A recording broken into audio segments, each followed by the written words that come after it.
கிறிஸ்து இயேசுவுக்குள் மிகவும் பிரியமாக அன்பாக அழைக்கப்பட்ட அன்புக்குரிய சகோதர சகோதரிகள் அனைவருக்கும் ஆண்டவராய் இயேசு கிறிஸ்துவின் அன்பின் நாமத்தினாலே உங்கள் அனைவருக்கும் அன்பின் வணக்கங்களையும் வாழ்த்துதல்களையும் இந்த வேளையில் தெரிவித்துக் கொள்கிறோம். விசேஷமாக நமது ஆண்டவர் இயேசு கிறிஸ்து நமது வாழ்நாளில் ஒரு நாளை சேர்த்து கொடுத்து இந்த நாளிலும் நாம் சகோதர சகோதரிகளாக இந்த ஞாயிற்றுக்கிழமை பரிசுத்தமான ஓய்வு நாளில் அவருடைய சிறந்த நாளத்தில் ஒன்றாக கூடி வந்து அவரை நாம் தொழுது கொள்ளவும் அவருடைய விலைமதிக்க முடியாத சத்தியங்களை நாம் தியானிக்கவும் நமக்கு தேவன் நெருக்கம் செஞ்சிருக்கிறார். ஆகவே நன்றிகளையும் துதிகளையும் சோத்திரங்களையும் கர்த்தர் ஒருவருக்கே நாம் ஏறெடுத்துக்கொண்டு இந்த நாளுக்குண்டான பாடத்துக்குள் நாம் இப்பொழுது கடந்து செல்லாம். அன்பானவர்களே, அன்பான சகோதர சொல்ல நாம் ஒவ்வொரு வாரமும் இந்த ஞாயிற்றுக்கிழமையில் தேவனுடைய தெய்வீக திட்டங்களை நம்ம தொடர்ந்து அடிப்படை வேதபாட வகுப்புகளாக பார்த்துட்டு இருக்கிறோம். அன்பான சகோதர நாம் பார்த்துட்டு இருக்கிறது இப்போ அடிப்படை வேதபாட வகுப்பு. இப்போ அடிப்படை வேதபாட வகுப்புனா வேதாகமத்தில் குறிப்பிட்டிருக்கக்கூடிய மூல உபதேசங்கள், பேசிக் டாக்டரின் தான் நம்ம பார்த்துருக்கிறோம். இதுவே நமக்கு பிரம்மாண்டமாக தெரியுது. அப்போ தேவனுடைய தெய்வீக திட்டங்கள் பார்க்கும்போது இன்னும் பிரம்மாண்டமாக இருக்குது. நம்ம பார்க்குறது ஃபஸ்ட்டு இப்போ ஒரு பேசிக்கான விஷயத்தை தான் பார்த்துட்டு இருக்கிறோம். இன்னும் போக போக தேவனுக்கு சித்தமானா வரக்கூடிய காலங்களில் இன்னும் பெரிய பெரிய தேவனுடைய தெய்வீக திட்டங்களை நம்ம கற்றுக்கொள்ள நமக்கு தேவன் கிருபை செய்வார், இரக்கம் செய்வார். அன்பான சகோதர சொல்லி நாம் இந்த தொடர் வேதாகம வகுப்பில் நம்ம ஏற்கனவே சொன்னது தான், இது ஒரு அருமையான பைபிள் ஸ்டடி கிளாஸு. வேதாகமத்தை முழுமையாக கற்றுக்கொள்ள ஒரு அருமையான வாய்ப்பு. இந்த ஒரு பேசிக் கிளாஸ் எல்லாம் நீங்கள் கேட்டிங்கன்னா அடுத்தது நீங்கள் பைபிளை வந்து நீங்கள் எங்கே படித்தாலும் உங்களுக்கு புரியும். சந்தேகங்கள் நமக்கு வரும்பொழுது அந்த சந்தேகங்கள் நிவர்த்தி ஆகும். யார் சந்தேகம் கேட்டாலும் சொல்லலாம். அந்த அளவுக்கு நமக்கு வந்து பார்த்திங்கன்னா இந்த ஒரு அடிப்படை வேதபாட வகுப்புக்கு சத்திய அறிவை நமக்கு கொடுக்குன்னு சொல்லி பார்க்குறோம். இப்படியாக இந்த ஒரு பாடங்கள் ஒவ்வொன்றுமே ஒரு பாடத்தோட ஒவ்வொரு பாடம் லிங்க் உள்ளது, செயின் போல. இந்த வாரம் நம்ம கேட்குற பாடத்தினுடைய தொடர்ச்சி தான் அடுத்த வாரம், அடுத்த வாரம் கேட்குற பாடத்தினுடைய தொடர்ச்சி அது அடுத்த வாரம். இப்படியாக ஒவ்வொரு வாரமும் ஒவ்வொரு பாடமும் தொடர்புடைய பாடங்களாக இருக்கும். அதனால் வந்து முந்தின வாரம் நம்ம வந்து கேட்காம விட்டுட்டோன்னா அதுக்கு அடுத்த வாரம் வந்தோன்னா புரியாது, கொஞ்சம் சிரமமாக இருக்கும். அதனால் ஒவ்வொரு வாரமும் நீங்கள் மிஸ் பண்ணாமல் இதனுடைய சத்தியங்களை பெற்றுக்கொள்ளும்படியாக நம்ம அன்பாக கேட்டுக்கொள்கின்றோம். அன்பானவர்கள், நாம் இந்த நாளில் கூட நாம் ஒரு அருமையான பாடத்தை நாம் பார்க்க போகிறோம். சத்தியத்தை மறுவீர்கள், சத்தியம் உங்களை விடுதலை ஆக்கும் என்ற வசனத்தை நாம் அடிப்படையாக கொண்டு நம்ம ஒவ்வொரு நாளும் பாடத்தை நாம் தியானிக்கிறோம். அன்பானவர்கள், நாம் எல்லாமே கிறிஸ்தவங்க, நம்ம எல்லாருமே கிறிஸ்தவர்கள். கிறிஸ்தவ பிள்ளைகளாகி நாம் வந்து தேவன் அவருடைய மேலான சத்தியத்தை கொடுத்துருக்கார். பாருங்க, பரிசுத்த வேதாகமம் இன்னைக்கு கிறிஸ்தவருடைய நம்முடைய புனித நூல். இந்த பரிசுத்த வேதாகமம் இன்னைக்கு தேவன் நமக்கு கொடுத்த புஸ்தகம், நமக்கு கொடுத்த புஸ்தகம். ஏற்கனவே கடந்த பாடத்தில் பார்த்தோம், பிபிலோஸ் அப்படிங்கிற கிரேக்க வார்த்தையிலேருந்து வந்தது தான் பைபிள். பிபிலோஸ் அப்படின்னா புத்தகங்கள், இங்கிலீஷில் பைபிள்னு மொழிபெயர்த்தாங்க. தமிழில் வந்து பரிசுத்த வேதாகமம் அப்படிங்கிறோம். இன்னைக்கு அன்பான சகோதரரை நம்ம பார்க்கும்போது உலகமெங்கிலும் மெஜாரிட்டியாக மக்கள் தொகை, இன்னைக்கு உலக மக்கள் தொகை வந்து 820 கோடி அப்படின்னு சொல்லி பார்க்கும்போது இதில் மெஜாரிட்டியான இருக்கக்கூடிய ஒரு மனிதர்கள் யாருன்னு சொல்லி பார்க்கும்போது கிறிஸ்தவர்கள். மெஜாரிட்டி கிறிஸ்தவ ஜனங்கள் தான் இருக்கிறாங்க. உலகமெங்கிலும் கிறிஸ்தவ மதம் என்பது ஒரு பெரிய மதமாக இருக்குன்னு சொல்லி பார்க்குறோம். அப்போ எல்லாருடைய வீட்டிலேயும் எல்லா கிறிஸ்தவர்கிட்டையும் இந்த பரிசுத்த வேதாகமம் இருக்கிறது. எல்லார்ட்டையும் இந்த பரிசுத்த வேதாகமம் இருக்குது. ஒரு வீட்டில் 4 பேர் இருந்தால் நம்ம பாருங்க, நம்ம வீட்டில் 4 பேர் இருந்தால் 4 பேருக்கு 4 பைபிள் வச்சுக்கிறோம். அப்போ இந்த பைபிளை குறித்து நம்ம கடந்த வாரங்கள் நம்ம தெளிவாக கற்றுக்கொண்டோம். பைபிள் பற்றிய உண்மைகள் கடந்த வாரம் நம்ம தெளிவாக கற்றுக்கொண்டோம். அப்போ உலகிலேயே மிக மிக அதிகமாக அச்சிடப்பட்ட ஒரு புத்தகமும் பரிசுத்த வேதாகமம் தான். அதிகமாக அச்சிடப்பட்டு அதிகமான மக்கள் கையில் இருக்கிறது பரிசுத்த வேதாகமம் தான் உலகத்திலேயே. அதே நேரத்தில் வந்து பரிசுத்த வேதாகமத்தை குறித்து சொன்னா சொல்லிட்டே போலாம், அவ்வளோ விஷயங்கள் இருக்கு.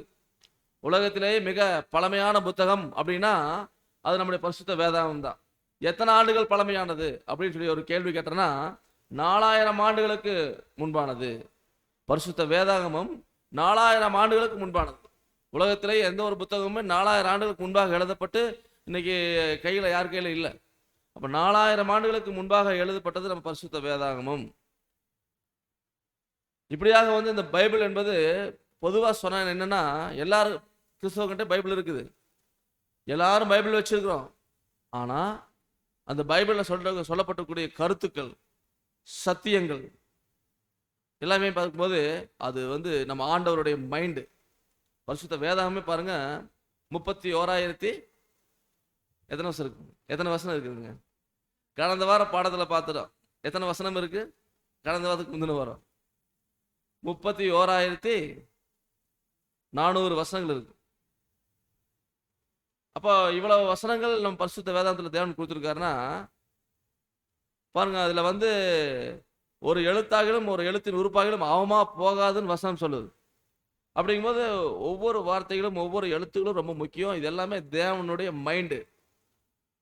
இந்த உலகத்தை குறித்தும் மனுக்குலத்தை குறித்தும் தேவன் வைத்திருக்கிறதான அவருடைய திட்டம். அதான் வந்து பரிசுத்த வேதாகம். எல்லாமே அதில் தெளிவாக சொல்லிட்டாங்க. அப்போ பைபிளை வந்து நிறைய பேர் ஆராய்ச்சி பண்ணி படிக்கிறாங்க, ஆராய்ச்சி பண்ணுறாங்க, நிறைய விஷயங்கள் கண்டுபிடிக்கிறாங்க, புதிய புதிய சத்தியங்களை கண்டுபிடிக்கிறாங்க. அப்போ இது வந்து ஒரு மிகப்பெரிய ஒரு தங்க சுரங்கம் மாதிரி, தங்க சுரங்கம். அதில் எப்படி நம்ம போய் தங்க சுரங்கத்தில் உள்ள போய் தேட தேட கிடைக்குதோ அது மாதிரி பரிசுத்த வேதாகமத்தில் தேட தேட தங்கம் போன்ற சத்தியங்கள் நமக்கு கிடைச்சி கொண்டே இருக்கு. அப்போ பைபிளை வந்து பார்த்தீங்கன்னா முழுமையாக நான் கற்று தேர்ந்துட்டேன் அப்படின்னு யாருமே சொல்ல முடியாது. நானும் சொல்ல முடியாது, நீங்களும் சொல்ல முடியாது. ஏன்னா உலகத்தில் இருக்கக்கூடிய புத்தகங்களை குறித்தும் உலகத்தினுடைய அறிவுகளை வெளிப்படுத்தக்கூடிய புத்தகங்களையே சொல்றாங்க. என்ன சொல்றாங்கன்னா, கற்றாது கைமண் அளவு, கல்லாதது உலகளவுன்னு உலகத்தில் இருக்கிறவங்க பழமொழி சொல்லி வச்சுக்கிறாங்க. அப்போ உலகத்தில் இருக்கிற விஷயத்த படிக்கிறது அது வந்து கல்லாதது உலகளவுங்கிறாங்க. அவ்வளோ விஷயங்கள் இருக்குது. அப்படிங்கும்போது பரிசுத்த வேதாகம் என்பது பாருங்க, அதுல மிகப்பெரிய ஆழமான சத்தியங்கள், வெளிப்படுத்துதல்கள், தீர்க்க தரிசனங்கள் இப்படி நிறைய இருக்குன்னு சொல்லி பார்க்குறோம். அது வந்து நம்ம படிச்சுட்டே இருந்தால் படிச்சுட்டே இருக்கலாம், அதுக்கு நமக்கு ஆயுசு பத்தாது. பரிசுத்த வேதாகமத்தை வந்து பார்த்தீங்கன்னா புரிந்து கொள்ளணும், அதான் ரொம்ப முக்கியம். புரிந்து கொள்றாம தான் இன்னைக்கு நிறைய விஷயங்கள், தவறான விஷயங்கள் சொல்றாங்க, படிக்கிறாங்க, அதை அவங்க புரிந்து கொண்ட மாதிரி சொல்றாங்க. அது தப்பு, அப்படி சொல்லக்கூடாது. தேவன் என்ன மைண்டில் நினைச்சு ஒரு வசனத்தை கொடுத்துருக்காரோ அந்த அவர் நினைச்ச அதே ஒரு கருத்தை நம்ம வந்து எடுக்கணும். அதான் முக்கியம். எப்படி பேர் எடுக்கிறது? தேவன் நினைச்சது நம்ம எப்படி தெரியுது? ஏன்னா கர்த்தருடைய புஸ்தகத்துல தேடி வாசிங்க, அது ஜோடி இல்லாது இராது. அவருடைய ஆவி, கர்த்தருடைய வாயதை சொல்லிட்டு அவருடைய ஆவி அவைகளை சேர்க்கும், அவருடைய ஆவி அவைகளை சேர்க்கும். இப்படியா நம்ம தேடி வாசிக்க சொல்லி தான் நமக்கு தேவன் சொல்லியிருக்காரு. அப்போ பரிசுத்த வேதாகமத்தை கற்றுக்கொள்ளக்கூடிய முறைகள் நம்ம பார்க்கும்போது பரிசுத்த வேதாகம ஆராய்ச்சியாளர்கள் ஒரு 6 மெத்தடில் படித்தா போதும். அதாவது நிறைய மெத்தட் இருக்குது, ஒரு 6 மெத்தட் குறிப்பிட்டு சொல்கிறாங்க. அதில் படித்தா பைபிளை எளிமையாக புரிஞ்சுக்கலாம் அப்படிங்கிறாங்க. ஒன்று வந்து பார்த்தீங்கன்னா டாபிக்கல் ஸ்டடி, ஒரு தலைப்பின் கீழ் படிக்கிறது. அப்புறம் பைபிளில் நிறைய உவமைகள் இருக்குது, பேரபிள்ஸ். அந்த உவமைகளை அவனை பொருள் அறிஞ்சு படிக்கிறது. ஆண்டவர் பேசின எல்லாமே உவமைகளால் தான் பேசியிருக்காரு. அப்படின்னா உவமைகளாலாண்டே அவர் பேசுகிறேன்னு வசனம் இருக்குது. அப்படிங்கும்போது உவமைகளை எப்படி படித்து புரிஞ்சுக்கிறது. அதுக்கடுத்து பார்த்தீங்கன்னா கான்டாக்சுவல் ஸ்டடிஸ், கருப்பொருள் அறிஞ்சு படிக்கிறது, ஒரு கருப்பொருளை அறிஞ்சு படிக்கிறது. அப்புறம் டிஸ்பென்சேஷனல் ஸ்டடி, டிஸ்பென்சேஷனல் ஸ்டடிங்கிறது வந்து காலங்களை மையமாக வச்சு படிக்கிறது. அதாவது கடந்த காலம், நிகழ்காலம், எதிர்காலம் இதெல்லாமே பைபிளில் சொல்லப்பட்டிருக்குது. காலங்களை மையமாக வச்சு படிக்கிறது. அதுக்கடுத்து பார்த்தீங்கன்னா சிம்பாலிக்கல் லாங்குவேஜ் ப்ராஃபஸி, அதாவது தீர்க்க தரிசனங்களை அடையாள பாஷையில் படிக்கிறது. தீர்க்க தரிசனம் நிறைய பைபிளில் தீர்க்க தரிசனங்கள் இருக்குது. அந்த தீர்க்க தரிசனங்களை வந்து எப்படி படித்தா நமக்கு புரியும். தீர்க்க தரிசனத்தை எடுத்துக்கிட்டு நம்ம வந்து ஆளாளுக்கு ஒவ்வொரு விதமாக கையாளக்கூடாது. தீர்க்க தரிசனம் என்பது நடக்க போறதை குறித்து தேவன் சொல்லியிருக்கார். அது என்ன, அது எப்படி புரிஞ்சுக்கணும், எல்லாமே வந்து பார்த்தீங்கன்னா அடையாள பாஷை. வசனம் 2 பேர் 1:20 படிக்கும்போது வேதத்தில் உள்ள எந்த ஒரு தீர்க்க தரிசனத்துக்கும் சுய தோற்றமான பொருள் இல்லை. வேதத்தில் உள்ள எந்த ஒரு தீர்க்க தரிசனத்துக்கும் சுய தோற்றமான பொருள் இல்லைன்னு அப்போஸ்தலன் பேதுரு சொல்றாரு. அப்படின்னா எந்த ஒரு தீர்க்க தரிசனத்துக்கும் சுய தோற்றமான பொருள் எடுத்துக்கொள்ளக்கூடாது. சுய தோற்றமான பொருள்னா சிங்கம்னா சிங்கத்தை எடுத்துக்கொள்ளக்கூடாது. வேதத்தில் வெளிப்படுத்தின விசேஷம் ஒரு சிங்க முகம், காளை முகம், அப்புறம் கழுகு முகம் அப்படின்னு வந்தா நம்ம சிங்கத்தை நினைச்சுக்கூடாது.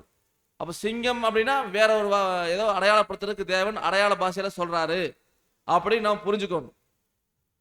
அப்ப அங்க என்ன அடையாள பாஷை பயன்படுத்தி இருக்காரு, அதை கரெக்டான சத்தியத்தை பிடிக்கணும்.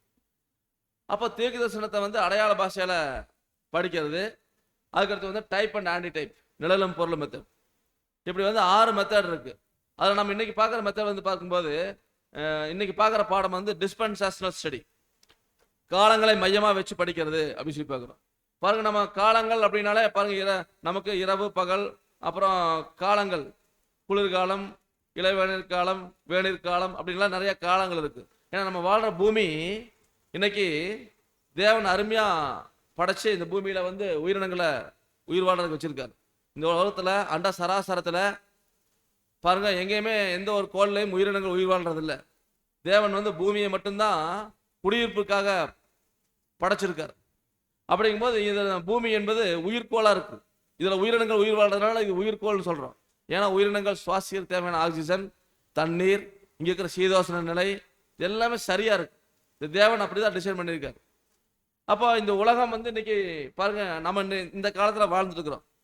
நமக்கு முன்னாடி எத்தனையோ பேர் வாழ்ந்துட்டாங்க, வாழ்ந்தார்கள், மரித்தார்கள். நாமளும் வாழ்ந்துட்டு இருக்கிறோம். நாம வாழ்ந்துட்டே இருக்க போறோமா? எத்தனை வருஷம் வாழ்வோம்?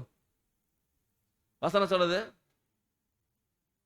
மனுஷனுடைய ஆயுசு வருஷங்கள் 70 வருஷம், பலத்தின் மிகுதியா 80 வருஷம். அதுக்கு மேல நாம என்ன பண்ணலாம்? ஒட்டி கட்டிட வேண்டியதுதான். புரியுதா? இடம் கிடையாது. அப்போ இதுல எத்தனையோ பேர் வாழ்ந்துட்டாங்க, வாழ்ந்து முடிச்சு போயிட்டாங்க. நாம வாழ்ந்துட்டு இருக்கிறோம். கொஞ்ச காலம் நம்ம வாழ போறோம். அப்ப நம்மளும் போக போறோம். அதுக்கு பின்னாடி நிறைய நம்ம எதிர்பார்க்காத பார்க்காத ஜனங்களும் வரப்போறாங்க. இப்படியாக வந்து இந்த பூமி தொடர்ந்து மனிதர்கள், உயிரினங்கள் உயிர் வாழ்ந்து கொண்டு கூட ஒரு உயிர்கோளாக இருக்குன்னு சொல்லி பார்க்குறோம்.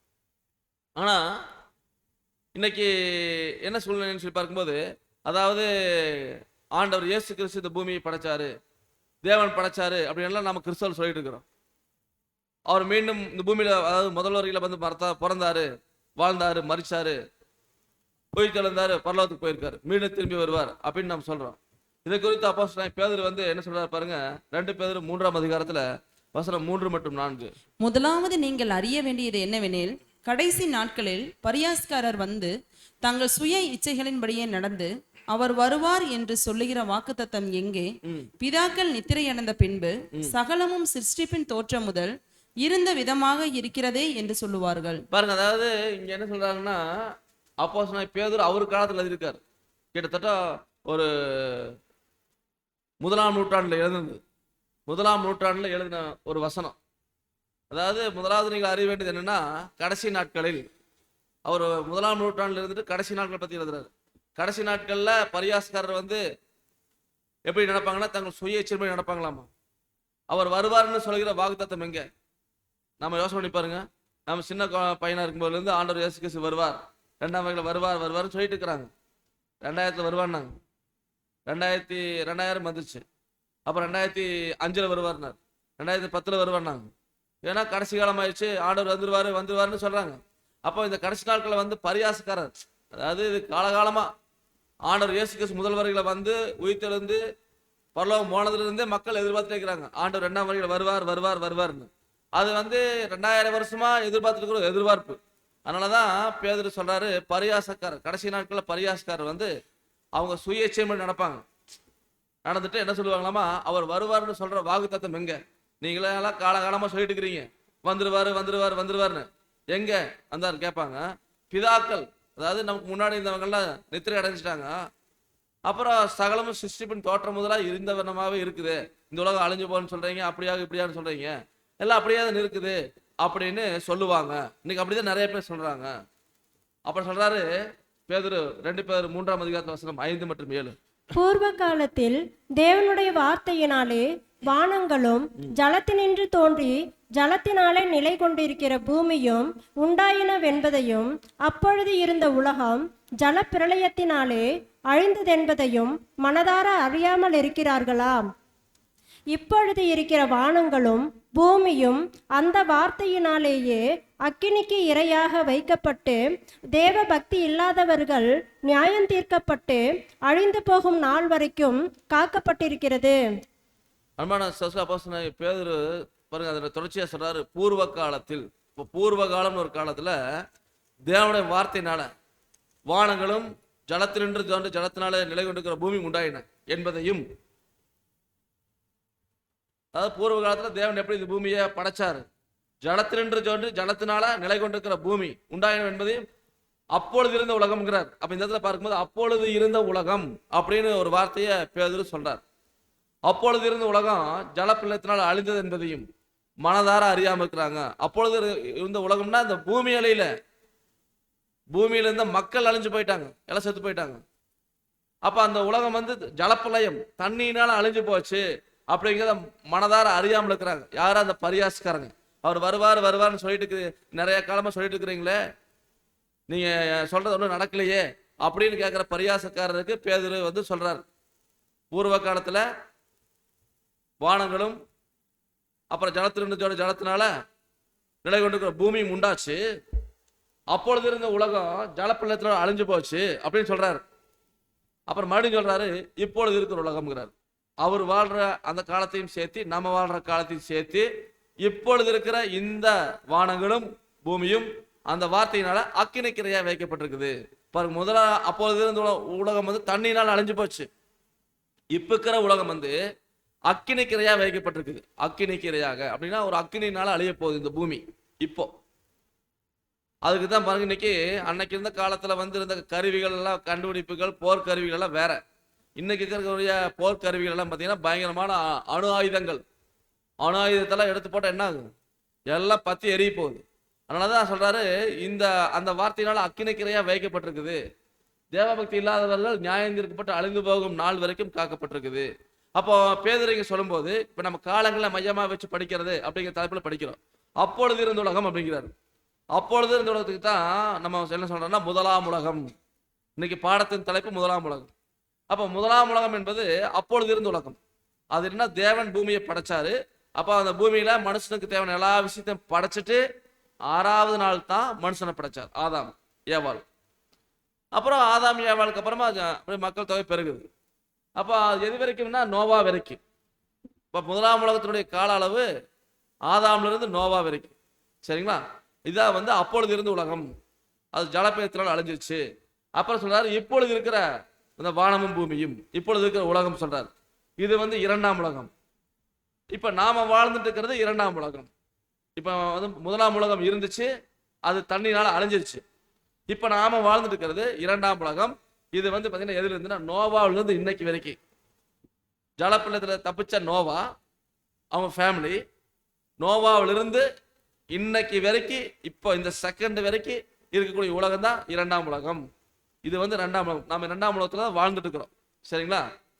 அப்ப 2ஆம் உலகம் என்ன ஆக போகுதுன்னா அக்கினிக்கிரையா வைக்கப்பட்டிருக்குது. இதுவும் அழிவில போக போகுது. எப்படி முதலாம் உலகம் தண்ணியினால அழிஞ்சதோ அதே மாதிரி 2ஆம் உலகமும் அக்கினியினால அழிய போகுது.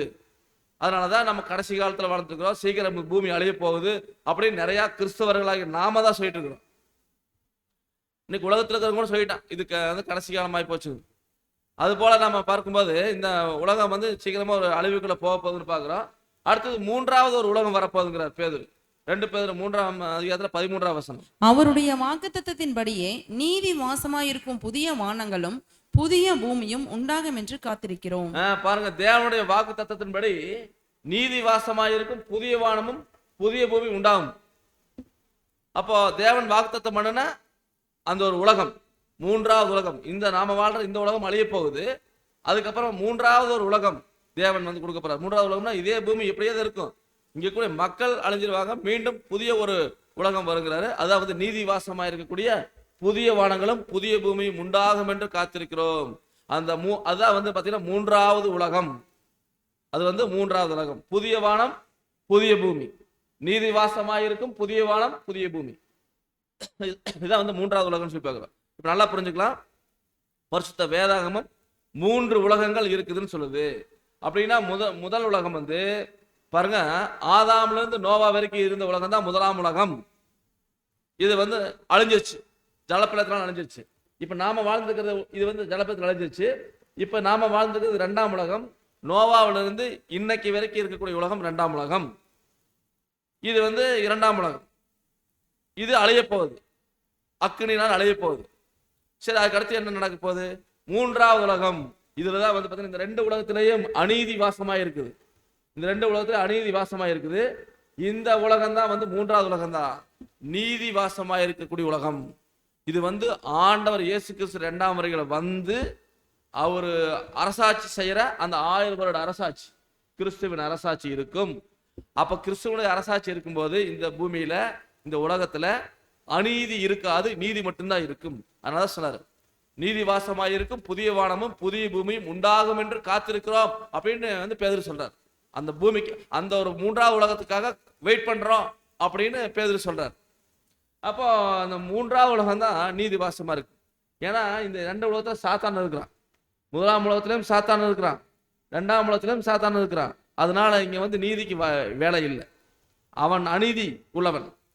அதனால அவன் கட்டுப்பாட்டில் இருக்கக்கூடிய உலகமும் அப்படித்தான் இருக்கும். ஆனா இந்த 2ஆம் முறைகளை வந்து ஆண்டவர் என்ன பண்ண போறாருன்னா அந்த சாத்தான கட்ட போறார். அவன் இருக்க போறதில்லை. அதனால ஆண்டவர் வந்து அரசாட்சி செய்யக்கூடிய அந்த உலகத்துல நீதிவாசமா இருக்கும். சரிங்களா? அப்ப 3 உலகங்கள் இருக்குதுங்கிறது பரிசுத்த வேதம் தெளிவா சொல்லுது. இப்போ 3 உலகத்துல வந்து நம்ம இன்னைக்கு பார்க்கறது அன்பான சகோதரர்களே, முதலாம் உலகம் பார்க்க போறோம். First world. இன்னைக்கு பாடம் வந்து ஃபர்ஸ்ட் வேர்ல்டு.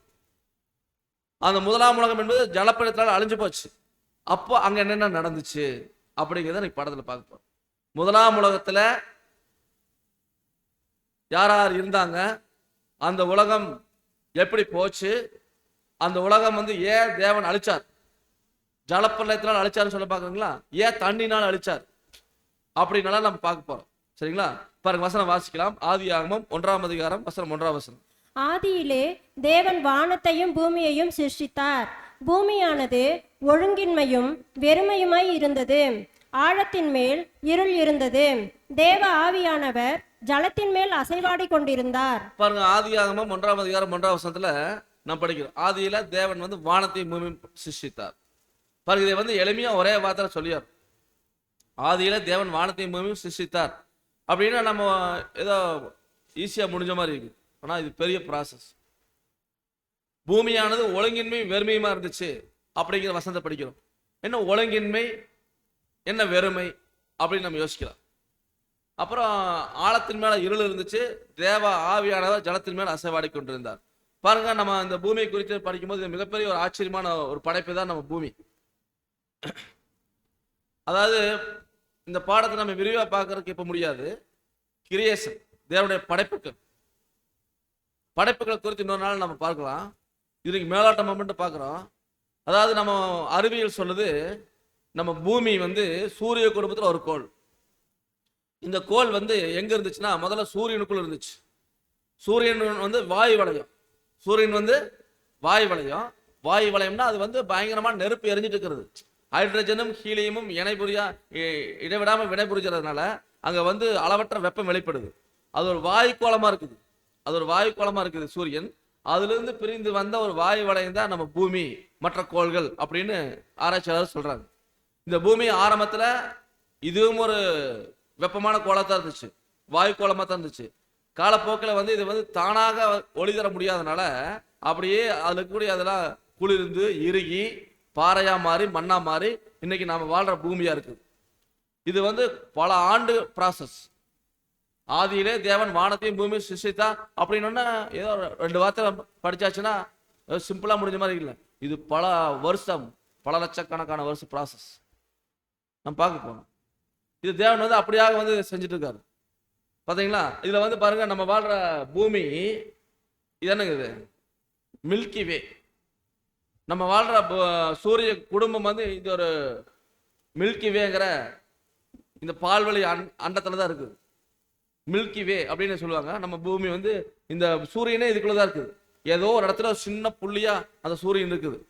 இந்த எல்லாம் நட்சத்திரங்கள், கோடிக்கணக்கான நட்சத்திரங்கள். அதுல பூமி வந்து ஒரு சின்ன சூரியனே ஒரு சின்ன புள்ளியா இருக்குது. சூரியனே இதுல எங்க சூரியன் இருக்குன்னு கண்டுபிடிக்க முடியுமா? பாருங்க, இந்த இதுல வந்து கோடிக்கணக்கான நட்சத்திரம் இருக்குது. அந்த நட்சத்திரத்தை ஒரு நட்சத்திரம் தான் நம்ம பூமி, நம்ம சூரியன். இதுல எங்க நம்ம சூரியன் இருக்குது, இதுல எங்க பூமி இருக்குது, கண்டுபிடிக்க முடியுங்களா? முடியவே முடியாது. சூரியனே ஒரு சின்ன புள்ளி மாதிரி தான் அது இருக்குது. அப்புறம் அந்த சூரியனே சின்ன புள்ளி மாதிரி இருந்துச்சுன்னா பூமி எப்படி இருக்கு?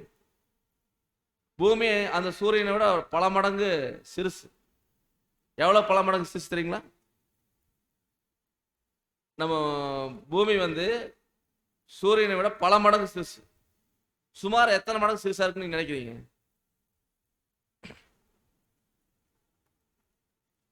நம்ம சூரியன் நம்ம பார்க்கறோம்ல, சூரியன், அந்த சூரியனுக்குள்ள வந்து 13 லட்சம் பூமி வைக்கலாமா? எத்தனை லட்சம் பூமிங்க? 13 லட்சம் பூமி. பந்தா எடுத்து வைக்கிறோம்ல, அடுக்கலாம்ல, அந்த மாதிரி சூரியனுக்குள்ள 13 லட்சம் பூமி அடக்கலாமாம். அப்படின்னா அந்த பூமியை காட்டிலும் சூரியன் எவ்வளவு பெருசு? நம்ம பூமி மாதிரி 13 லட்சம் பூமி சூரியனுக்குள்ள வைக்கலாமா? அவ்வளவு பெருசு சூரியன். அந்த சூரியனே இந்த பால்வெளி அண்டத்துல சும்மா ஒரு சின்ன புள்ளி மாதிரி கூட தெரியல.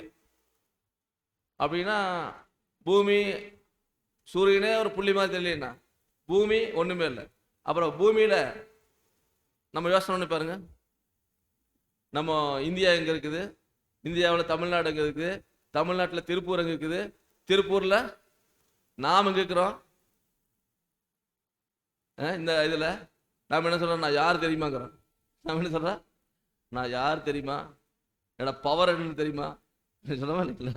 அப்போ அதெல்லாம் ஒண்ணுமே இல்லை. இந்த பூமியே இந்த இடத்துல ஒண்ணுமே இல்லைங்கும்போது நாமெல்லாம் ஒண்ணுமே ஒரு ஒரு பிரயோஜனமே இல்லை, தூசுன்னு கூட சொல்ல முடியாது. அப்படியாக இருக்குன்னு சொல்லி பார்க்குறோம். இந்த அண்டா சராசரத்தை தேவன் எப்படி படைச்சிருப்பார்? அவருடைய கிரியேஷனை இன்னொரு நாளைக்கு அவருடைய கிரியேஷனை குறித்து பாடம் பார்க்கலாம். பாருங்க, சங்கீதம் 19:1-2 படிக்கும்போது, வானங்கள் தேவனுடைய மகிமையை வெளிப்படுத்துகிறது, ஆகாய விரைவு அவருடைய கரங்களின் கிரியை அறிவிக்கிறது, பகலுக்கு பகல் வார்த்தைகளை பொழிகிறது, இரவுக்கு இரவு அறிவை தெரிவிக்கிறது. பாருங்க, வசனம் சொல்லுது வானங்கள் தேவனுடைய மகிமை வெளிப்படுத்துதான். பாருங்க, இந்த ஒரு பிரம்மாண்டத்தை பார்த்தோம். வானங்களை பார்க்கும்போது நைட் நேரத்தில் ஒரு பெரிய மாடி மேல் நின்று இரவு நேரத்தில் அப்படியே வானத்தை நம்ம அப்படியே அனாந்து பார்க்கும்போது அதுல கோடிக்கணக்கான நட்சத்திரம் தெரியும். அப்பதான் தெரியும் இதெல்லாம் எவ்வளவு நட்சத்திரங்கள் இன்னைக்கு வானத்துல இருக்குது அப்படின்னு நம்ம தேவனுடைய படைப்பை குறித்து நம்ம யோசிச்சு பார்த்திருப்போம். எல்லாரும் யோசிச்சு பார்த்திருப்போம். வாழ்க்கையில ஏதோ ஒரு சந்தர்ப்பத்துல இந்த நட்சத்திரங்கள் எல்லாம் எவ்வளவு கோடிக்கணக்கான நட்சத்திரங்கள் யோசிச்சு பார்த்திருப்போம். பாருங்க, இது மாதிரி எண்ணற்ற நட்சத்திரங்கள் இருக்கு. வானங்கள் தேவனுடைய மகிமை வெளிப்படுத்துது, ஆகாய விரிவு அவருடைய கரங்களின் கிரி அறிவிக்குது. தேவனுடைய கரத்தின் கிரியைகள் இதெல்லாம் புரிஞ்சுங்களா? அந்த விஷயத்தை பார்க்கும்போது அவருடைய கரம் இது எல்லாத்தையும் படைச்சிருக்கு. சூரியனை காட்டிலும் பாருங்க, சூரியன் பூமி 13 லட்சம் பூமியை சூரியனுக்குள்ள வைக்கலான்னு பார்த்தோம். அதே மாதிரி சூரியனை காட்டிலும் பல மடங்கு பெரிய நட்சத்திரம் இருக்குது. அது சூரியனை மாதிரி பல லட்சம் சூரியன் உள்ளடக்கலாமாமா. அவ்வளவு பெரிய நட்சத்திரம் எல்லாம் அந்த அண்டத்துல இருக்குது. அதெல்லாம் தேவனுடைய கரம் படைச்சிருக்கு. யோசனை பண்ணி பாருங்க. அப்ப அவர் எவ்வளவு பெறுவார். அதனாலதான் தேவனை குறித்து படிக்கும்போது வானம் எனக்கு சிங்காசனம், அவ்வளவு பிரம்மாண்டமான தேவன் நம்ம தேவன். சரிங்களா? அதனாலதான் சொல்ற பகலுக்கு பகல் வார்த்தையை பொழிகிறது, இரவுக்கு இரவு அறிவை தெரிவிக்கிறது அப்படிங்கிறார். அப்ப இந்த வானத்துல பாத்தீங்கன்னா பகலுக்கு பகல் வார்த்தையை பொழியுதான், இரவுக்கு இரவு அறிவை தெரிவிக்குதான். இப்படியாக இந்த அண்ட சராசரத்துல இந்த பேரண்டத்துல கோடிக்கணக்கான நட்சத்திரங்கள் இருக்குது. இதுல பாத்தீங்கன்னா சொல்றாங்க பகலுக்கு பகல் வார்த்தையை பொழியுதுங்கிறாரு. வார்த்தை பொழியுதுன்னா வார்த்தை நம்ம எப்படி பேசுற அந்த மாதிரி அது வார்த்தை பொழியுதான், இரவுக்கு இரவு அறிவை தெரிவிக்குதான். அடுத்து சொல்றாரு சங்கீதம் 19:4, ஆகிலும் அவைகளின் சத்தம் பூமி எங்கும், அவைகளின் வசனங்கள் பூச்சக்கரத்து கடைசி வரைக்கும் செல்லுகிறது, அவைகளில் சூரியனுக்கு ஒரு கூடாரத்தை ஸ்தாபித்தார். பாருங்க, அதனால சொல்றாரு அவைகளின் சத்தம். இந்த நட்சத்திரங்கள் கோள்கள் ஒவ்வொன்றுக்கும் சத்தம் இருக்கு. புரிஞ்சுங்களா? இருக்கா இல்லைங்களா? ஏன்னா இது எல்லாமே நீங்க நல்லா புரிஞ்சுக்குங்க. இந்த விண்வெளியில எந்த ஒரு பொருளுமே ஒரு இடத்துல நிக்காது. விண்வெளியில கொண்டு போய் இந்த வாட்டர் கேன் நடத்தி விட்டீங்கன்னா அது கீழே போகாது மேலே போகாது, அப்படியே போயிட்டே இருக்கு, இப்படியே போயிட்டே இருக்கும். விண்வெளியில எந்த ஒரு பொருளுமே இயங்கிட்டு அப்படியே சுத்தி போயிட்டே இருக்குது. அந்த மாதிரி எல்லாமே இந்த விண்வெளியில இயங்கிட்டு இருக்குது. பாருங்க, ஒரு சாதாரணமா ஒரு ஃபேனு ஓடும்போது சத்தம் வருது, இது ஒரு கொஞ்சம் வேகத்தில் சுத்துது, இதுக்கே சத்தம் வருது. அப்படிங்கும்போது இந்த பூமி சுத்துது, எவ்வளவு பெரிய பூமி, இது அப்படியே சுத்தினா எவ்வளவு சத்தம் வரும். அந்த சத்தத்தை நம்ம உணர முடியுதுங்க. ஒரு சில சத்தங்களை நம்ம உணர முடியாது. அந்த மீ ஒலிகளை எல்லாம் கேட்க முடியாது, நம்ம காது உணராது. அப்போ அவைகளின் சத்தம் பூமி எங்கும் போகுதா. அவருடைய வசனங்கள் அதோட சத்தம் தான் பூச்சக்கரத்தினுடைய கடைசி வரைக்கும் போகுது. அவைகள் சூரியனுக்கு ஒரு கூடாரத்தை ஸ்தாபிச்சிருக்காரு, டாபர்நாக்கிள் ஆஃப் சன். ஆசிரியப்பு கூடாரம் நம்ம படிக்கிறோம் பார்த்தீங்களா? அந்த மாதிரி சூரியனுக்கு ஒரு கூடாரத்தை தேவன் போட்டிருக்காரு. அதான் சூரிய குடும்பம். அந்த சூரிய குடும்பத்துல தான் நம்ம பூமி ஒண்ணு, நம்ம வாழ்ற பூமி அந்த சூரியன் குடும்பத்துல ஒண்ணு. சூரிய குடும்பத்துல எத்தனை கோள்கள் இருக்குதுங்க? எத்தனை கோள்? 8 கோள். 9ன்னு இருந்து முதல்ல இருந்துச்சு. இப்போ ஒரு கோள் கம்மி பண்ணிட்டாங்க. யார் கம்மி பண்ணது? ஆராய்ச்சியாளர் கம்மி பண்ணிட்டாங்க. சரிங்களா? அப்போ 9 கோள்கள் அல்லது 8 கோள்கள், இதான் சூரிய குடும்பம். ஆனா இன்னைக்கு பாருங்க, இந்த ஒவ்வொரு கோள்களுக்கும் சத்தம் இருக்கு. இன்னைக்கு உலகத்துல பாருங்க, விஞ்ஞானிகள் அறிவியல் ஆராய்ச்சியாளர்கள் வந்து இங்கிருந்து இந்த இவ்வளவு தூரத்துல இந்த நட்சத்திரம் இருக்குது பாருங்க. இந்த இடத்துல உதாரணத்துக்கு பாத்தீங்கன்னா, இங்க பாருங்க, இது இங்க ஒரு நட்சத்திரம் இருக்குதா, இங்க ஒரு நட்சத்திரம் இருக்குங்களா? இந்த 2 நட்சத்திரத்துக்குள்ள தூரம் வந்து இந்த 2 மட்டும் சொல்றாரு. இது ஒரு நட்சத்திரம், இது ஒரு நட்சத்திரம். இது 2 சின்ன கொஞ்சம் தூரமா தான் தெரியுது, இவ்வளவு தூரமா தெரியுது. ஆனா நீங்க அது எவ்வளவு தூரம் இருக்குன்னு நினைக்கிறீங்க? எவ்வளவு தூரம் இருக்குன்னு நினைக்கிறீங்க? ஒரு 10 கிலோமீட்டர் 20 கிலோமீட்டர் அப்படி இருக்குன்னு நினைக்கிறீங்களா? இது வந்து நட்சத்திரங்க, 2 நட்சத்திரத்துக்குள்ள தூரத்துல. அதாவது நம்ம சூரிய குடும்பத்திலேயே இருக்கக்கூடிய கோள் 8 கோள்ல பூமியில இருந்து நம்ம நிலாவுக்கு மட்டும் தான் மனுஷன் போய்க்கிறான். பக்கத்துல இருக்கக்கூடிய செவ்வாய் கிரகத்துக்கு கூட போகல, வெள்ளி கிரகத்துக்கு கூட போகல. அப்படின்னா மனுஷன் அது வரைக்கும் அங்க செவ்வாய் கிரகத்துக்கு போற கூட இன்னைக்கு கண்டுபிடிக்க முடியல. போயிட்டு திரும்பி வர்றதுக்கான சூழ்நிலை இல்லை. அந்த அளவுக்கு தான் கண்டுபிடிப்பு இருக்குது. அதான் சொல்றாங்க, நம்ம சூரிய குடும்பத்துல வந்து இருக்கக்கூடிய அந்த கோள்களுக்கு பாத்தீங்களா, இந்த சூரிய குடும்பத்துடைய கோள்கள் வந்து பார்க்கும்போது பாருங்க, அதாவது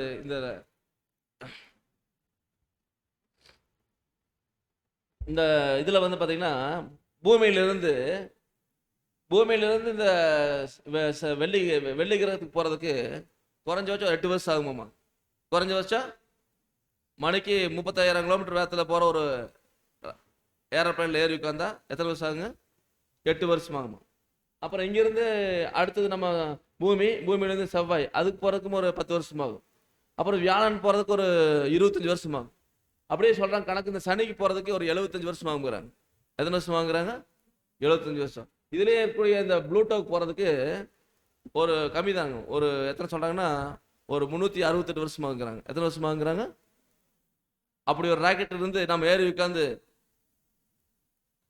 சுவிட்சை போட்டு இயக்கி விட்டு 368 வருஷம் கழிச்சு பார்த்தா நம்ம உட்காந்துருப்போம் சீட்ல. நீ சொல்லுங்க, சீட்ல எப்படி உட்காந்துருப்போம்? எலும்பு கூட உட்காந்துட்டு இருப்போம். அப்படிதான் கண்டு. இது நம்ம சூரிய குடும்பத்துல கூடிய ஒரு கோள் போறக்க இவ்வளவு தூரம் இருக்குது, இவ்வளவு விஷயம் இருக்குது. அப்படின்னா இந்த பாருங்க, இந்த நட்சத்திரங்கள் எல்லாம் வந்து பார்க்கும்போது எவ்வளவு பெருசு எப்படி இருக்குதுன்னு சொல்லி பார்க்கும்போது அது பிரம்மாண்டமா இருக்குது. அதுக்கு போற பல கோடிக்கணக்கான வருஷமாகும், லட்சக்கணக்கான வருஷமாகும். அதெல்லாம் நம்ம மனுஷ மூளை கேட்டார். அப்படியாக வந்து தேவன் படைச்சு வச்சிருக்காரு. இது வந்து பாத்தீங்கன்னா இவ்வளவு தூரத்துல இருக்கு மனுஷன் சொல்றான். அதாவது இந்த நட்சத்திரம் வந்து சொல்றாங்க, இது வந்து பூமியிலிருந்து இத்தனை ஒளியாண்டு தூரத்துல இருக்கு மனுஷன் சொல்றான். பாத்தீங்களா, ஆராய்ச்சியாளர் சொல்றாங்க இந்த நட்சத்திரம் வந்து ஆல்பா செஞ்சுரி அப்படின்னு ஒரு நட்சத்திரம், நம்ம பூமிக்கு பக்கத்துல இருக்கிற நட்சத்திரம். இதுக்கு வந்து போறதுக்கு கிட்டத்தட்ட ஒரு 75 ஒளியாண்டு ஆகுங்கிறான். எப்படி சொல்ல முடிஞ்சது? 75 ஒளியாண்டு போய் பாட்டு வந்தாங்களா? யாரும் போய் பார்த்தது இல்லை. அப்ப எப்படி சொல்ல முடியுது அப்படின்னா, இது என்னன்னா இந்த சத்தம் படிச்ச மாதிரி. அதாவது என்ன படிச்சோம்? அதாவது அவைகளின் சத்தம் பூமி எங்கும், அவருடைய வசனங்கள் பூச்சக்கரம்னா பூமி சக்கரம் அவருடைய கடைசி வரைக்கும் போகுதுன்னு படிச்சு பாத்தீங்களா? ஒவ்வொரு கோள்களும் பாருங்க, இந்த ஃபேன் எப்படி சுத்தும்போது சத்தம் வருதோ அது மாதிரி ஒவ்வொரு கிரகமும் ஒவ்வொரு நட்சத்திரம் சுத்தும் போது சத்தம் வருது. அந்த சத்தத்தை வச்சுதான் மனுஷன் என்ன பண்றான்னா, இது இங்கிருந்து இவ்வளவு தூரத்துல இருக்கு கண்டுபிடிக்கிறான். சரிங்களா? இது வந்து விஞ்ஞானிகள் கண்டுபிடிக்க ஆராய்ச்சி. இப்படியாக வந்து பாருங்க, அதை கண்டுபிடிச்சு அப்சர்வ் பண்றது இந்த கருவிகள். இது வந்து சேட்டலைட்ல லிங்க் ஆனது. இந்த கருவி மூலமா தான் நட்சத்திரங்கள் கோள்கள் எல்லாம் எவ்வளவு தூரத்துல இருக்குதுன்னு கண்டுபிடிக்கிறாங்க. சரிங்களா? பாருங்க, இப்படியாக வந்து நான் பார்க்கும்போது இதுல நம்ம பார்க்கிறோம், நம்ம வாழ்ற சூரிய குடும்பம். சரிங்களா? இதுல வந்து நான் பார்க்கிறோம் அந்த பூமி எப்படி படைச்சாருன்னா, தேவன் ஆதியாகமம் 1:6. பின்பு தேவன் ஜலத்தின் மத்தியில் ஆகாய விரிவு உண்டாக கடவுது என்றும் அது ஜலத்தினின்று ஜலத்தை பிரிக்க கடவுது என்றும் சொன்னார். பாருங்க, படைக்கும் போது எல்லாவற்றையும் படைக்கிறார் தேவன். ஜலத்தின் மத்தியில் ஆகாய விரிவு உண்டாக கடவுதுங்கிறார். ஜலத்தின் மத்தியில ஆகாய விரிவு உண்டாகுங்கிறார். ஏன் இப்படி சொல்றாரு தேவன்? ஜலத்தின் மத்தியில் ஆகாய விரிவு உண்டாக கடவுது என்றும் அது ஜலத்தினின்று ஜலத்தை பிரிக்க கடவுது என்றும் சொன்னாரு. அப்படி என்ன சொல்ல வராது தெரியுங்களா? பூமியை படைச்சிட்டு அது வெறுமை, அது வந்து பூமியானது ஒழுங்கின்மையும் வெறுமையுமா இருந்து பார்க்கிறோம். இந்த மனுஷன் அதாவது என்ன எப்படி இருந்துச்சுன்னா, மனுஷன் உயிர் வாழக்கூடிய சூழ்நிலை இல்லை, காத்து இல்லை, வெப்பம் அதிகமா இருக்குது. இதெல்லாம் தேவன் என்ன பண்றாருன்னா அந்த சூழ்நிலை உருவாக்குறார். கிரியேஷன்ல வந்து தேவன் வந்து என்ன பண்ணாருன்னா அதை அப்படியே ஒவ்வொன்றா படிப்படியே செய்யறாரு. அப்புறம் தான் சொல்றாரு, ஜலத்தின் மத்தியில ஜலத்தினின்று ஜலத்தை பிரிக்க கடவுள்னு சொன்னார். ஜலத்தின் மத்தியில் ஆகாய விரிவு உண்டாக்குறதுன்னு சொன்னார். ஜலத்தின் மத்தியில் அப்ப மேலையும் தண்ணி, நல்லா புரிஞ்சுக்கோங்க, கீழையும் தண்ணி, இடையில ஆகாய விரிவு உண்டாக்குறதுன்னு சொல்றாரு. அப்ப என்னன்னா பூமி பாருங்க, இதுதான் ஆரம்பத்துல தேவன் படைச்ச போது பூமி இப்படிதான் இருந்துச்சு. இந்த படத்தை பார்த்தீங்கன்னா தெரியும். பாருங்க, இந்த படத்துல பூமி பாருங்க அழகா சுத்திட்டு இருக்குது. இதுக்கு மேல இருக்குது பாத்தீங்களா, இது வந்து என்னன்னா இது ஒரு தண்ணீர் வளையம். பாருங்க, இதாவது உதாரணத்துக்கு பாத்தீங்கன்னா இந்த இதுல கோள்ல பாத்தீங்கன்னா இந்த சனி கிரகம் இது தெரியுதுங்களா? சனி கிரகத்தை சுத்தில ஒரு வளையம் இருக்குதுங்களா? பாருங்க, சனி கிரக சுத்திலும் ஒரு வளையம் இப்பவும் இருக்குது. அது என்னவாமா? பனிக்கட்டி படலமாமா. அது பனிக்கட்டி படலமா. இன்னைக்கு இப்படிதான் இருக்குது. நீங்க எந்த புக்கில் பார்த்தாலும் சரி, நெட்ல பார்த்தாலும் இப்படிதான் இருக்கு. ஆனா இதுல நம்ம பூமிக்கும் இதே மாதிரிதான் இருந்துச்சு. பூமி இப்படி இருந்தது. பூமி என்னன்னா மேல ஒரு வாயு வளைய தண்ணீர் வளையம் இருந்துச்சு. மேல தண்ணீர் வளையம். இது வந்து பாத்தீங்கன்னா வாட்டர் கெனாஃபி அரௌண்ட் த எர்த். பூமியை சுற்றிலும் ஒரு தண்ணீர் வளையம் இருந்துச்சு. இப்படிதான் இருந்துச்சு. புரிஞ்சுங்களா?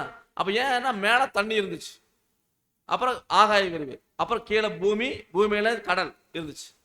இப்படிதான் பூமி இருந்துச்சு. அப்புறம் தேவன் வந்து பாருங்க, ஆதியாகமம் 1:14. பின்பு தேவன் பகலுக்கும் இரவுக்கும் வித்தியாசம் உண்டாகத்தக்கதாக வானம் என்கிற ஆகாய விரிவிலே சுடர்கள் உண்டாக கடவது. அவைகள் அடையாளங்களுக்காகவும் காலங்களையும் நாட்களையும் வருஷங்களையும் குறிக்கிறதற்காகவும் இருக்க கடவது என்றார். ஆமா, இது நட்சத்திரங்கள் மற்றும் இந்த சூரியன் சந்திரன் எல்லாம் வந்து நாட்களை அடையாளப்படுத்த. நம்ம பாருங்க, இந்த நாள்ல வாழ்றோம் அப்படின்னு நம்ம கணக்கு பண்றோம். இது வந்து பாத்தீங்கன்னா நாட்களையும் காலங்களையும் வருஷங்களையும் குறிக்கிறதுக்காக. நம்ம பூமி வந்து ஒரு தடவை சூரியன் சுத்தி வர்றதுக்கு 365 நாள் ஆகுது. அந்த 365 நாள் தான் என்னங்க? ஒரு வருஷம். இது நாட்களையும் காலங்களையும் வருஷங்களையும் குறிக்கிறதுக்காக தேவன் படைச்சாரு. இதெல்லாம் தேவன் வந்து ஆகாயத்துல வந்து சூரியன் சந்திரனை படைச்சாருன்னு சொல்லி பார்க்கிறோம். அதுக்கப்புறம் மனுஷனுக்கு தேவையான எல்லா விஷயத்தையும் படைச்சிட்டு பாருங்க, பறவைகள் மிருகங்கள் எல்லாவற்றையும் படைச்சிட்டு கடைசியா ஆதியாகமம் 1:6 படிக்கும்போது, பின்பு தேவன் நமது சாயலாகவும் நமது ரூபத்தின்படியேயும் மனுஷனை உண்டாக்குவோமாக. அவர்கள் சமுத்திரத்தின் மச்சங்களையும் ஆகாயத்து பறவைகளையும் மிருக ஜீவன்களையும் பூமி அனைத்தையும் பூமியின் மேல் ஊறும் சகல பிராணிகளையும் ஆளக்கடவர்கள் என்றார். தேவன் தம்முடைய சாயலாக மனுஷனை சிருஷ்டித்தார். அவனை தேவ சாயலாகவே சிருஷ்டித்தார். ஆணும் பெண்ணுமாக அவர்களை சிருஷ்டித்தார். இந்த வசனத்தை நீங்க படிக்கும்போது நல்லா புரிஞ்சுக்கலாம். தேவன் வந்து எல்லாத்தையும் படைச்சாருங்க, மிருக ஜீவன் எல்லாத்தையும் படைச்சாரு. ஆனா அவர் சாயல் இல்ல, தேவனுடைய சாயல். தேவன் எப்படி இருப்பார்? நம்மளை கேட்டா என்ன பதில் சொல்ல தெரியுங்களா? தேவன் நம்மளை போலதான் இருப்பார். ஆனா நம்மள மாதிரி சதை இருக்காது. ஆவியான தேவனுக்கு ரூபம் ஒன்றும் இல்லையேன்னு பாடுறோம். தேவன் ஆவியா இருக்கிறார். ஆனா ஆவியான தேவன் வந்து எப்படி இருப்பார்? நம்மை போலதான் இருக்காரு. ஏன்னா நம்ம தேவன் நமது சாயலாக. தேவன் சொன்னா நமக்கு மனசுல என்ன வருதுன்னா, நம்மள மாதிரியே தலை, கண்ணு, காது, வாய், கை, காலு எல்லாம் இருக்கு. நம்ம ஒரு இமேஜ் பண்றோம். ஆனா தேவன் வந்து மனுஷனை வந்து எப்படி படைச்சாருன்னா அவரு சாயலாக, அவருடைய ரூபத்தின் பிரகாரமாக தேவன் பாருங்க எல்லாத்தையும் படைச்சாரு. பின்பு அப்படின்னா 6 நாள் வரைக்கும் எல்லாத்தையும் படைச்சிட்டார். 6வது நாள்ல சொல்றார், பின்பு தேவன் நமது சாயலாகவும் நமது ரூபத்தின்படியாகவும் மனுஷனை உண்டாக்குவோமாக அப்படின்னு உண்டாக்குறாங்க. அப்புறம் பார்க்குறான், அவர்கள் எதுக்குன்னா நம்மளை வந்து சமுத்திரத்தின் மச்சங்களையும் ஆகாயத்து பறவல் மிருக ஜீவன்கள் பூமியானத்தையும் பூமி மேல் உள்ள ஊரும் சகல பிராணியும் ஆளக்கடவார்கள். நல்லா புரிஞ்சுக்கலாம். தேவன் வந்து மனுஷன் எதுக்கு படைச்சாரு தெரியுங்களா? எல்லாவற்றையும் ஆளுவதற்காக படைச்சார். அவருடைய பூமியில படைச்ச அவருடைய படைப்புகளை ஆளுவதற்காக, எல்லாத்தையும் ஆளக்கூடிய ராஜாவா மனுஷனை படைச்சாரு. இன்னொன்னு பார்த்துக்கோங்க, தேவன் தம்முடைய சாயலாக மனுஷனை சிருஷ்டித்தார்.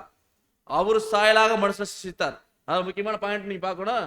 அவனை தேவ சாயலாகவே சிருஷ்டித்தார். அதுலதான் இன்னொன்னு பார்க்கிறோம், அவனை ஆணும் பெண்ணுமாக சிருஷ்டித்தார். பாருங்க, அவனை தேவ சாயலாக சிருஷ்டித்தார், ஆணும் பெண்ணுமாக அவர்களை சிருஷ்டித்தார். ஆணும் பெண்ணுமா படைக்கிறது. முதல்ல வந்து பாருங்க, ஆணும் பெண்ணுமா தேவன் படைச்சிட்டார். என்ன ஆணும் பெண்ணுமா படைச்சிட்டாரு? இந்த வார்த்தையை நீங்க புரிஞ்சுக்கொள்ள முடியுதா? முதல்ல வந்து பாத்தீங்கன்னா தேவனாய கர்த்தர் மனுஷனை பூமியின் மண்ணினால் உருவாக்கி ஜீவ சுவாசத்தை அவன் நாசியில் ஊதினார். அவன் மனுஷன் ஜீவாத்மாவானான். முதல்ல ஆதாம் மட்டும்தான் படைக்கிறார். ஆனா ஆதாம படைக்கும் போதே ஆதாமுக்குள்ள ஏவாளையும் படைக்கிறார். அதனாலதான் ஆணும் பெண்ணுமா படைச்சார். இன்னைக்கு சொல்றாங்க இல்லைங்க, இந்து சகோதரர்கள் என்ன சொல்றாங்க? இந்து சகோதரர் என்ன சொல்றாங்க? சிவன், அவர்ல பாதி இடப்பக்கம் யார் சொல்றாங்க? பார்வதி, வலப்பக்கம் சிவபெருமான் அப்படின்னு சொல்றாங்களா இல்லையா? இது என்னன்னா பைபிள்ல ஆதாம படைச்சதான் சொல்றாங்க. அவங்க வந்து தெரியாம ஆணும் பெண்ணுமா படைச்சாருன்னு பாத்தீங்களா? ஆதாம தான் ஃபர்ஸ்ட் படைச்சார். ஆதாமுக்குள்ள ஏவாள் இருக்கிறாங்க. புரிஞ்சுங்களா? அப்ப ஆணும் பெண்ணுமா படைக்கிறார். அதனாலதான் மனுஷனுக்குள்ள அந்த பெண் தன்மையும் ஆணுக்குள்ள பெண் தன்மையும் இருக்கும். புரிஞ்சுங்களா? அப்போ இந்த ஒரு பாருங்க, தேவனாய கர்த்தர் மனுஷனை மண்ணால உருவாக்குறாரு. இந்த பூமியில மண் எடுத்து அந்த மண்ணுல தான் மனுஷனை பொம்மை மாதிரி செய்யறாரு. பொம்மை மாதிரி செஞ்சு வச்சு அவன் பொம்மையா இருக்கிறான். ஆதாம் வந்து இப்படி பாருங்க, பூமி மண்ணுல அப்படியே மனுஷனை படைச்சிட்டார். அப்புறம் பொம்மை மாதிரி படுத்துக்கிறான், உசுறு இல்லை. தேவன் என்ன பண்றான்னா ஜீவ சுவாசத்தை அவன் நாசியில் ஊதுறார். நாசியில ஜீவ சுவாசம் ஊதுனோடனே அவன் உசுறு ஆயிட்டான். அப்போ தேவன் கொடுத்த அந்த நாசியில கொடுத்த ஜீவ சுவாசம் ஆதாமுக்கு தான் முதல் ஊதுனார். அதுக்கப்புறமா அந்த ஜீவ சுவாசம் ஏவாளுக்கு போகுது. ஏவாள், ஆதாம் ஏவாள், அவளுக்கு பிறந்த குழந்தை காயின் ஆபேல், அவளுக்கு அந்த ஜீவ சுவாசம். அப்படியே தேவன் கொடுத்த ஜீவ சுவாசம் எது வரைக்கும் வந்துட்டு இருக்குது? நம்ம வரைக்கும் வந்திருக்குது. ஜீவ சுவாசத்தை தேவன் கொடுத்து வச்சிருக்காரு. ஜீவ சுவாசம் இருக்க வரைக்கும் நம்ம என்ன உசுரோட இருப்போம். ஜீவ சுவாசம் தேவன் வாங்கிட்டாருன்னா டெட் பாடி. தேவன் கொடுத்த ஜீவ சுவாசம் இருக்க வரைக்கும் நம்ம உசுரோட இருக்கிறதா, இயங்குவோம், எல்லாமே ஓகே. பாருங்க, நேற்று இருந்தார் இன்னைக்கு இல்லை சொல்றாங்களா இல்லையா? ஒரு சினிமா நடிகர் நேற்று எல்லாம் சொல்றாங்க, நேற்று நல்லா பேசினாருங்க, இன்னைக்கு இல்லைங்க. மனுஷன் வாழ்க்கை அவ்வளவுதான். யார் என்ன சொல்ல முடியாது. நல்லா பேசுவாங்க, நல்லா இருப்பாங்க, இருக்க முடியாது. தேவன் கொடுத்த ஜீவ சுவாசத்தை வாங்கிட்டாருன்னா அவ்வளவுதான். அப்போ ஜீவ சுவாசம் தேவன் கொடுத்தது மனுஷனுக்கு. ஃபர்ஸ்ட் ஆதாமிட்ட ஊதுனார். ஆதாமிட்ட ஊதுனதுதான் இன்னைக்கு நம்ம வரைக்கும் வந்துட்டு இருக்குது. நம்ம வரைக்கும் அந்த ஜீவ சுவாசம் வந்துட்டு இருக்குது. அது நம்ம கிட்ட இருந்துச்சுன்னா நம்ம உசுரோட இருக்கிறோம், அது இல்லைன்னா நம்ம செத்து போயிட்டு அர்த்தம். இப்படியாக வந்து பாருங்க, மண்ணுனால மனுஷனை படைச்சாருன்னு பாக்குறோம். இப்ப மண்ணுனால படைச்ச மனுஷன் வந்து நம்ம உடம்புல பூரா மண்ணு தான். மண்ணுல வந்து பாத்தீங்கன்னா இருக்கக்கூடிய தனிமங்கள் என்னென்ன தெரியுங்களா? இந்த மண்ணுல இருக்கக்கூடிய தனிமங்கள் பாஸ்பரஸ் இருக்குது, அது நம்ம உடம்புல இருக்குது. மண்ணுல பாஸ்பரஸ் இருக்குது, நம்ம உடம்புல இருக்குது. மெக்னீசியம் இருக்குது, அது நம்ம உடம்புல இருக்குது. கந்தகம் இருக்குது, நம்ம உடம்புல இருக்குது. சர்க்கரை இருக்குது, அது நம்ம உடம்புல இருக்குது. இதெல்லாமே மண்ணில் இருக்கிற தனிமங்கள், அது நம்ம உடம்புல இருக்குது. பாருங்க, பாஸ்பரஸ் நம்ம உடம்புல இருக்கக்கூடிய பாஸ்பரஸ் ஒவ்வொருத்தர் உடம்புல இருக்கக்கூடிய பாஸ்பரஸ் எடுத்தோம்னா 2200 தீக்குச்சி செய்யலாமா? எத்தனை தீக்குச்சிங்க? நம்ம உடம்புக்குள்ள பாஸ்பரஸ்ங்கிற அந்த தனிமம் இருக்குது, அதை நம்ம எடுத்தோம்னா 2200 தீக்குச்சி செய்யலாமா? அவ்வளவு பாஸ்பரஸ் ஒவ்வொருத்தர் உடம்புல இருக்கு. மேக்னீசியம் 1 கரண்டி உப்பு அந்த அளவுக்கு இருக்குது. கந்தகம் நம்ம உடம்புல இருக்குது, அதை எடுத்தோம்னா நம்ம உடம்புல இருக்கிற கந்தகத்தை எடுத்தோம்னா 1 பாக்கெட்டு கப்பூர வில்ல செய்யலாமா? சர்க்கரை அது இன்னைக்கு நிறைய பேர் கொஞ்சம் பேருக்கு இருக்குது, நிறைய பேருக்கு இருக்கு இல்லைங்களா? சுகர் இன்னைக்கு இல்லாத ஆளே கிடையாது. அப்போ சர்க்கரை வந்து நம்ம உடம்புல 5 டம்ளர் தேநீர் போடுற அளவுக்கு சர்க்கரை இருக்கு. சர்க்கரை சத்து கம்மியாகிடுச்சு தான் என்ன உடனே சொல்றாங்களே, பிபி சுகர் லோவாயிருச்சு. சுகர் லோவானா என்ன பண்ணணும்? சுகர் லோவாயிடுச்சு என்ன பண்ணணும் நீங்க சொல்லுங்க? சுகர் லோவாயிடுச்சு உடனே சாக்லேட்டு சர்க்கரை எடுத்து சாப்பிட்றோம். சாப்பிட்டு என்ன ஆயிடுறாங்க? திடீர்னு சுகர் லோவாய் அப்படி மயக்கமாயிட்டார். அவருக்கு என்ன பண்றாங்க? உடனே வாயில கொஞ்சம் சர்க்கரை போடுறாங்க. சர்க்கரை போட்டா என்ன பண்றாரு? எந்திரிச்சு உட்காந்துக்கிறாரு. ஏன்னா அவருக்கு அந்த சர்க்கரை சத்து கம்மியாயிருச்சு, கொடுத்தோன்னே எந்திரிச்சு உட்காந்துட்டாரு. அப்ப சர்க்கரை எங்க விளைஞ்சது? மண்ணுல. அதை சாப்பிடும்போது மண்ணான உடம்புக்கு ஏத்துக்குது பாருங்க. அப்புறம் இரும்பு குண்டு நம்ம உடம்புல கூடிய இரும்பு சத்துல எடுத்தானா 5 சின்ன இரும்பு குண்டு செய்யலாமா? அவ்வளவு இரும்பு சத்து நம்ம உடம்புல இருக்கு. டாக்டர் சொல்லுவாங்க, உங்களுக்கு உடம்புல வந்து இரும்பு சத்து கம்மியா இருக்குது, அதனால அயன் டேப்லெட் சாப்பிடுங்க. கொடுக்குறாங்களா இல்லைங்களா? இரும்பு சத்து உள்ள மருந்து மாத்திரை கொடுக்குறாங்க, அதை நம்ம சாப்பிட்றோம். அப்போ அதை சாப்பிடும்போது உடம்புக்கு தேவையான இரும்பு சத்து கிடைச்சிருது. அப்போ அந்த இரும்பு வந்து நம்ம உடம்புல இருக்குது. அப்புறம் கொழுப்பு அது எக்கச்சக்கமா இருக்கு. அது இருக்கு இல்லைங்களா? கொழுப்பு சத்து இருக்கு இல்லைங்களா? அது வந்து நம்ம உடம்புல இருக்கிற கொழுப்பு எடுத்தோம்னா எத்தனை கட்டி சோப்பு செய்யலாங்களாமா? சோப்பெல்லாம் கொழுப்பு தான் செய்யலாம். 7 கட்டி சோப்பு செய்யலாமா? எத்தனை கட்டிங்க? அவ்வளவு கொழுப்பு நம்ம உடம்புல இருக்குது. சரிங்களா? அப்புறம் அமிலம் வந்து ஒரு பக்கெட் எலுமிச்சை சார், ஒரு பக்கெட் எலுமிச்சை சார் அளவுக்கு அமிலம் இருக்கு. ஆசிடை தீயப்படுத்தி போடுங்க. ஒரு ஆசிட் வச்சு தூக்கி சுவைச்சு போட்டா என்ன ஆகும்? ஆசிடு குப்புன்னு பிடிச்சரி. அது மாதிரி தான் நம்ம உடம்புல தூக்கி சுவைச்சு போட்டா என்ன ஆகுதுங்க? குப்புன்னு பிடிச்செறியுது. புரிஞ்சுங்களா? அது மாதிரி நம்ம உடம்புல அமிலம் இருக்கு. கார்பன் சத்து அது வந்து பார்த்தீங்கன்னா கிட்டத்தட்ட 1000 பென்சில் செய்யலாமா. நம்ம உடம்புல இருக்கிற கார்பன் எடுத்தா ரூல் பென்சில் 1000 ரூல் பென்சில் செய்யலாமா. அவ்வளவு கார்பன் ஒவ்வொருத்தர் உடம்புல இருக்குது. ஏன் அதை சொல்ல வரோம்னா, தேவன் மனுஷனை மண்ணுனால படைச்சாரு அப்படிங்கிறது இதுதான். மண்ணுனால படைச்ச மனுஷன் மண்ணில் விளையாடுறத சாப்பிட்றான், அவனுக்கு ஒன்றும் ஆகிறது இல்லை.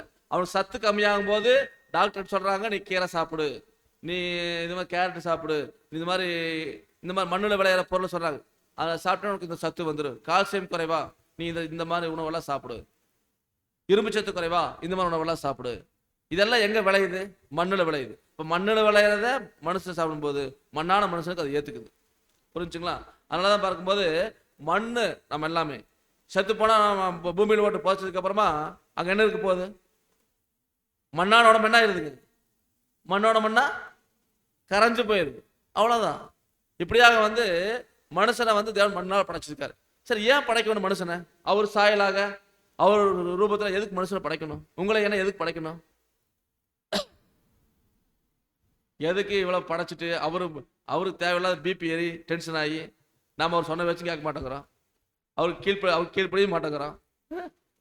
அவர் படைச்சு நம்மளை உருவாக்கி விட்டுட்டு ஏப்பா எனக்கு கீழ்ப்படியன்னு நமக்கு பின்னாடியே அவர் பார்த்துட்டு இருக்காரு. எதுக்கு செய்ய வேண்டியதையே? தேவன் மனுஷனை ஏன் படைச்சார் பாருங்க. ஒரு வசனம் சொல்லுது, மல்கியா 2ஆம் அதிகாரம் 15ஆம் வசனத்துல, அவர் ஒருவனை அல்லவா படைத்தார், ஆவி அவரிடத்தில் பரிபூரணமாய் இருந்தது, பின்ன ஏன் ஒருவனை படைத்தார்? தேவ பக்தியுள்ள சந்ததியை பெரும்படிதானே. தேவனுடைய அல்டிமேட் பிளான் என்ன தெரியுங்களா? எதுக்கு மனுஷனை படைச்சார் அவர் கேள்வி கேட்டோம்னா, மனிதன் வந்து அவர் சாயல் அவர் ரூபம், நாமெல்லாம் தேவ சாயல் தேவ ரூபம். அப்படின்னா நம்ம வந்து தேவ பக்தியுள்ள சந்ததியா இருக்கணும். புரிஞ்சுதுங்களா? நல்லா புரிஞ்சுக்க. அவர் சாயல் அவர் ரூபத்துல படைக்கப்பட்ட மனுஷன், அவருடைய பிள்ளைகள் நம்ம எல்லாருமே அவரை வணங்கணுங்கிறதுக்காக தேவன் படைச்சார். அவருக்காக நம்ம வாழணுக்காக படைச்சார். தேவ பக்தி உள்ள சந்ததியா இருக்கணும். ஆனா அப்படி நடந்துச்சானா நடக்கல. ஆதாம் கீழ்ப்படியாம போயிட்டார். ஆனா இப்பவும் தேவன் ஏன் மனுஷ சந்ததி வச்சிருக்காருன்னா, இந்த மனுஷ சந்ததியிலிருந்து அவர் சாயல் அவர் ரூபத்துல படைக்கப்பட்ட ஆதாம் ஏவாள்ல இருந்து ஒரு தேவ பக்தி ஒரு சந்ததியை பெற்று எடுக்கணும் அப்படிங்கிறதுக்காக. அப்ப அந்த மனுஷன் எங்க வச்சாருன்னு சொல்லி பார்க்கும்போது, மனுஷனை படைச்சு எங்க வச்சார்? ஆதியாகமம் 2:19. தேவனாகிய கர்த்தர் கிழக்கே ஏதேன் என்னும் ஒரு தோட்டத்தை உண்டாக்கி தாம் உருவாக்கின மனுஷனை அதிலே வைத்தார். பாருங்க, இந்த பூமியில ஏதேன் அப்படி ஒரு தோட்டத்தை அருமையான ஒரு இடத்தை உருவாக்குறார். உருவாக்கி அங்க மனுஷனை வைக்கிறார். அந்த ஏதேன் தோட்டம் பூமியில இருந்துச்சு. இந்த நம்ம வாழ்ற பூமியில ஏதேன் தோட்டம் இருந்துச்சு, இப்போ இருக்குது. ஆனா யாருக்கு எங்குக்குன்னு தெரியாது. வசனம் படிக்கும்போது இப்போ தேவன் படைச்ச ஏதேன் தோட்டம் எங்க இருந்துச்சு, இப்ப எங்க இருக்குது அப்படின்னு பார்க்கும்போது அதுக்கு நம்ம எப்படி சொல்லலாம் அப்படின்னா, பாருங்க, இது இங்கதான் ஏதேன் தோட்டம் இருந்திருக்கலாம்ங்கிறாங்க. ஏதேன்ல வந்து 4 ஆறுகள் ஓடுச்சு. பைபிள்ல வந்து படிக்கும்போது ஆதியாகமத்துல பைசோன், கீகோன், இதகேல், ஐபிராத், இந்த 4 ஆறு ஏதேன் தோட்டத்தில் ஓடுச்சு. எங்க ஓடுச்சுன்னா, தேவன் மனுஷனுக்காக ஒரு அருமையான தோட்டத்தை வடிவமைக்கிறார். ஏதேன் தோட்டம் அங்கதான் மனுஷனை வச்சார். அங்கதான் அந்த ஏதேன் தோட்டத்தை வளப்படுத்துறதுக்கு 4 ஆறு பெரிய ஆறு ஓடுச்சு. அது ஏதேன் தோட்டம் வந்து மிகப்பெரிய ஒரு அருமையான ஒரு தோட்டம். அங்க 4 வளமிக்க ஆறுகள் ஓடுச்சு, வற்றாத ஜீவநதி. அதுதான் வந்து இந்த ஏதேன் தோட்டத்தை வந்து வளப்படுத்துச்சு அப்படின்னு பாக்குறோம். சரிங்களா?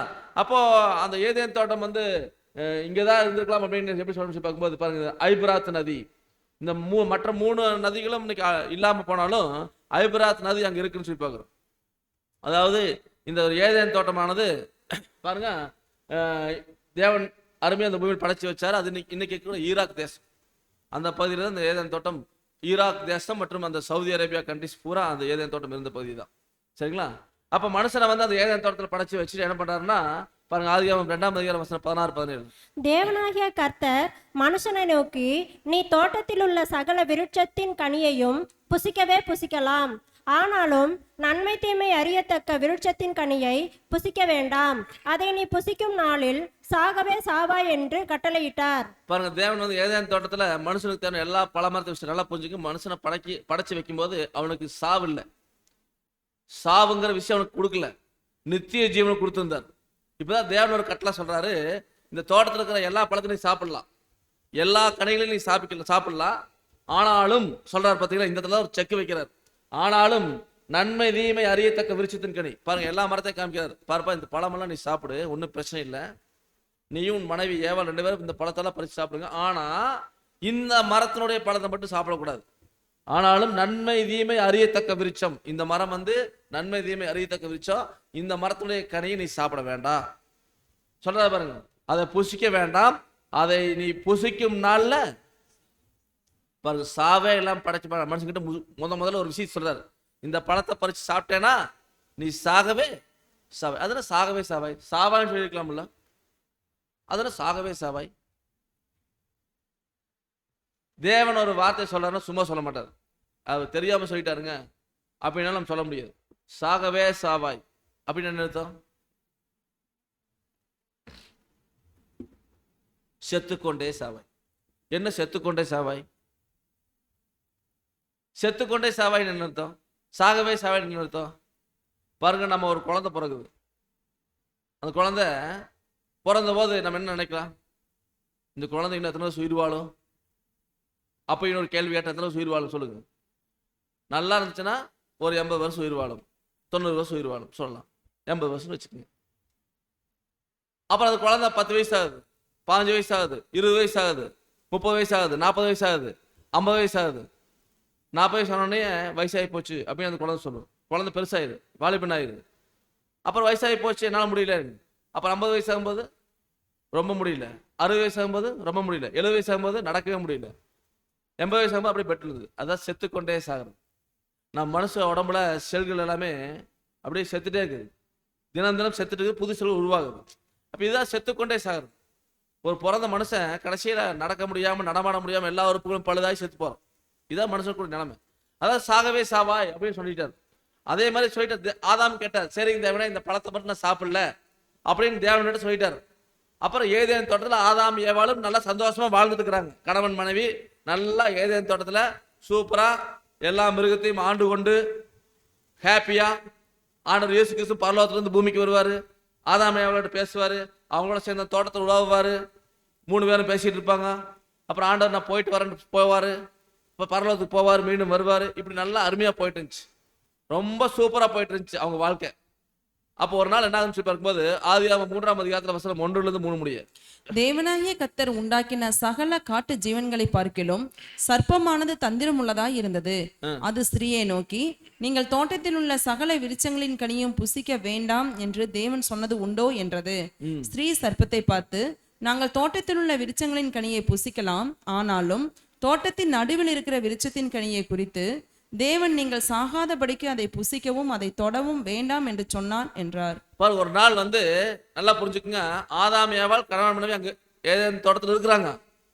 ஒரு நாள் ஆதாம் இல்லாத போது, ஆதாம் இல்லாத சமயம் பார்த்து ஏவாள் இடத்துல சர்ப்பம் வருது. சர்ப்பத்தின் வடிவில் சாத்தான் வர்றான்.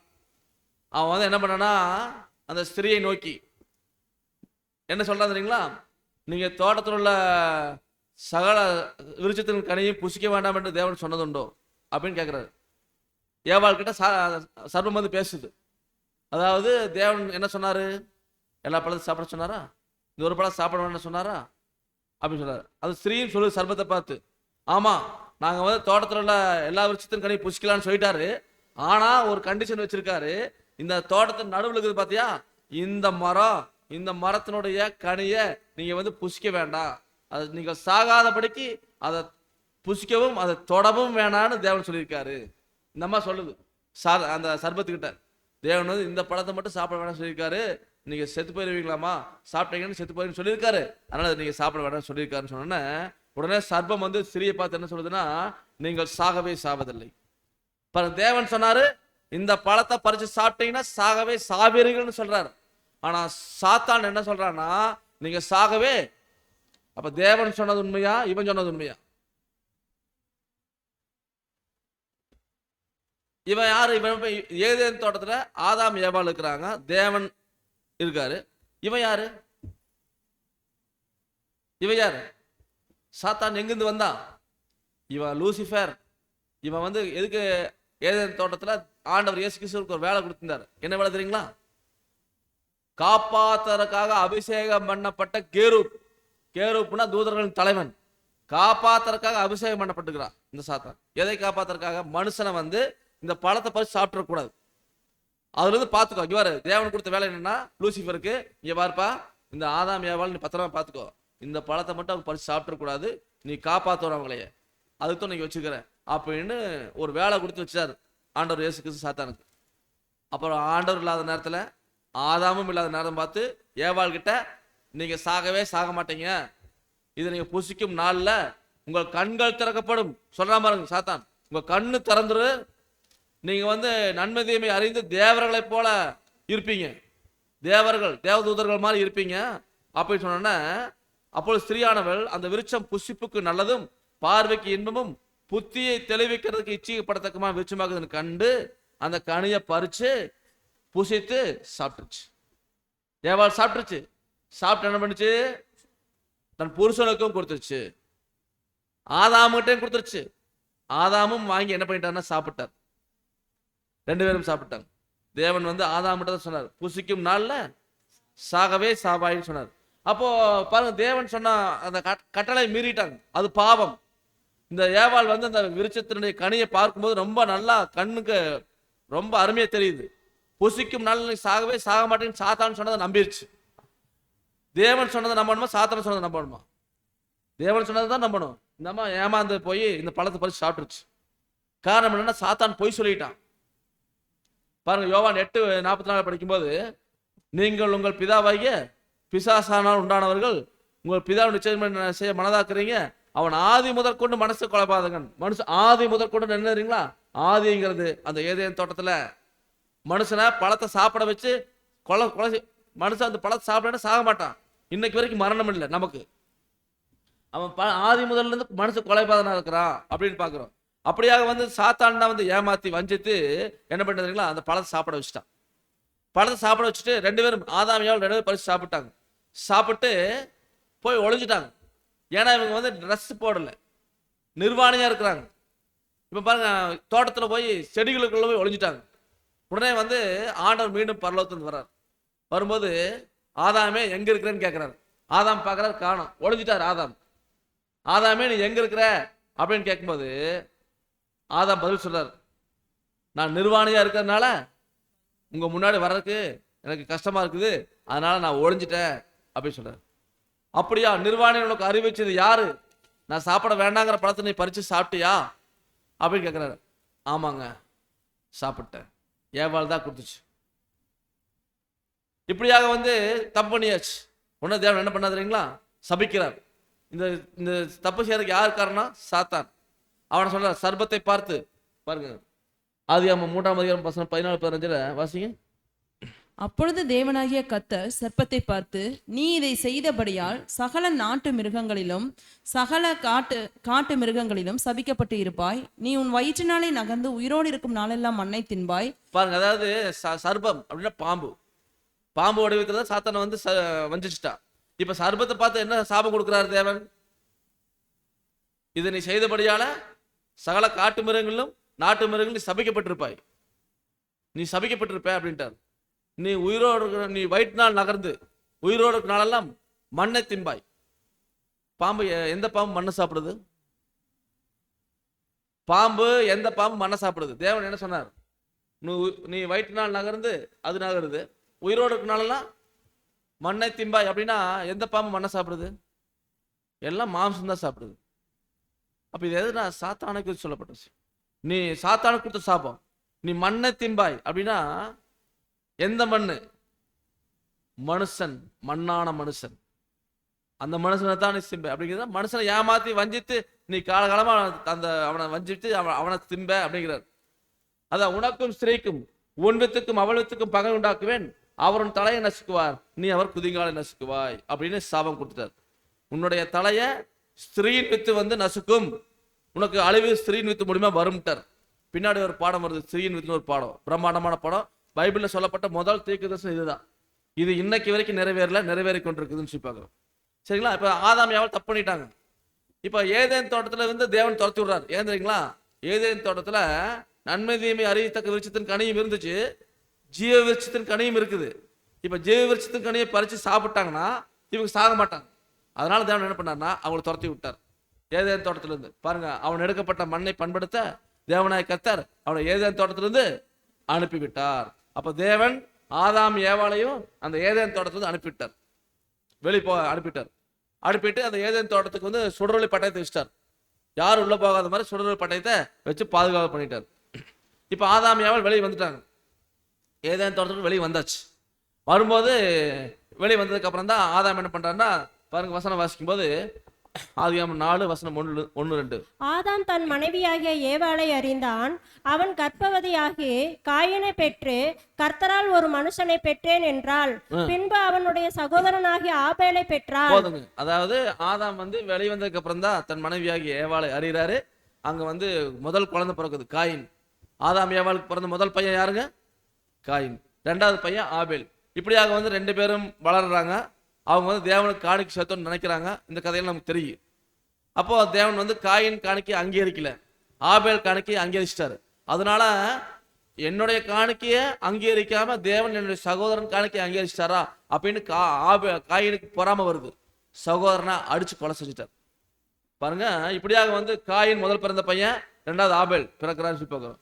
அப்போ 2 பேரும் நல்லா வளர்ந்து வரும்போது அந்த காயினுடைய பலியை தேவன் அங்கீகரிக்கணும்னு காயினுக்கு பொறாம வந்து தன் சகோதரனை ஆபேலை அடிச்சு கொண்டுட்டார். பாருங்க, இது வந்து நான் பார்க்கும்போது முதல் நடந்த ஒரு மர்டர், முதல் நடந்த சாவு. ஆதாம் ஏவாள் இருக்கிறாங்க, அவங்க 2 பசங்க இருக்கிறாங்க. இது வரைக்கும் மரணத்தை பார்த்ததே இல்லை, சாவை பார்த்ததே இல்லை. ஏன்னா யாரும் செத்ததில்லை.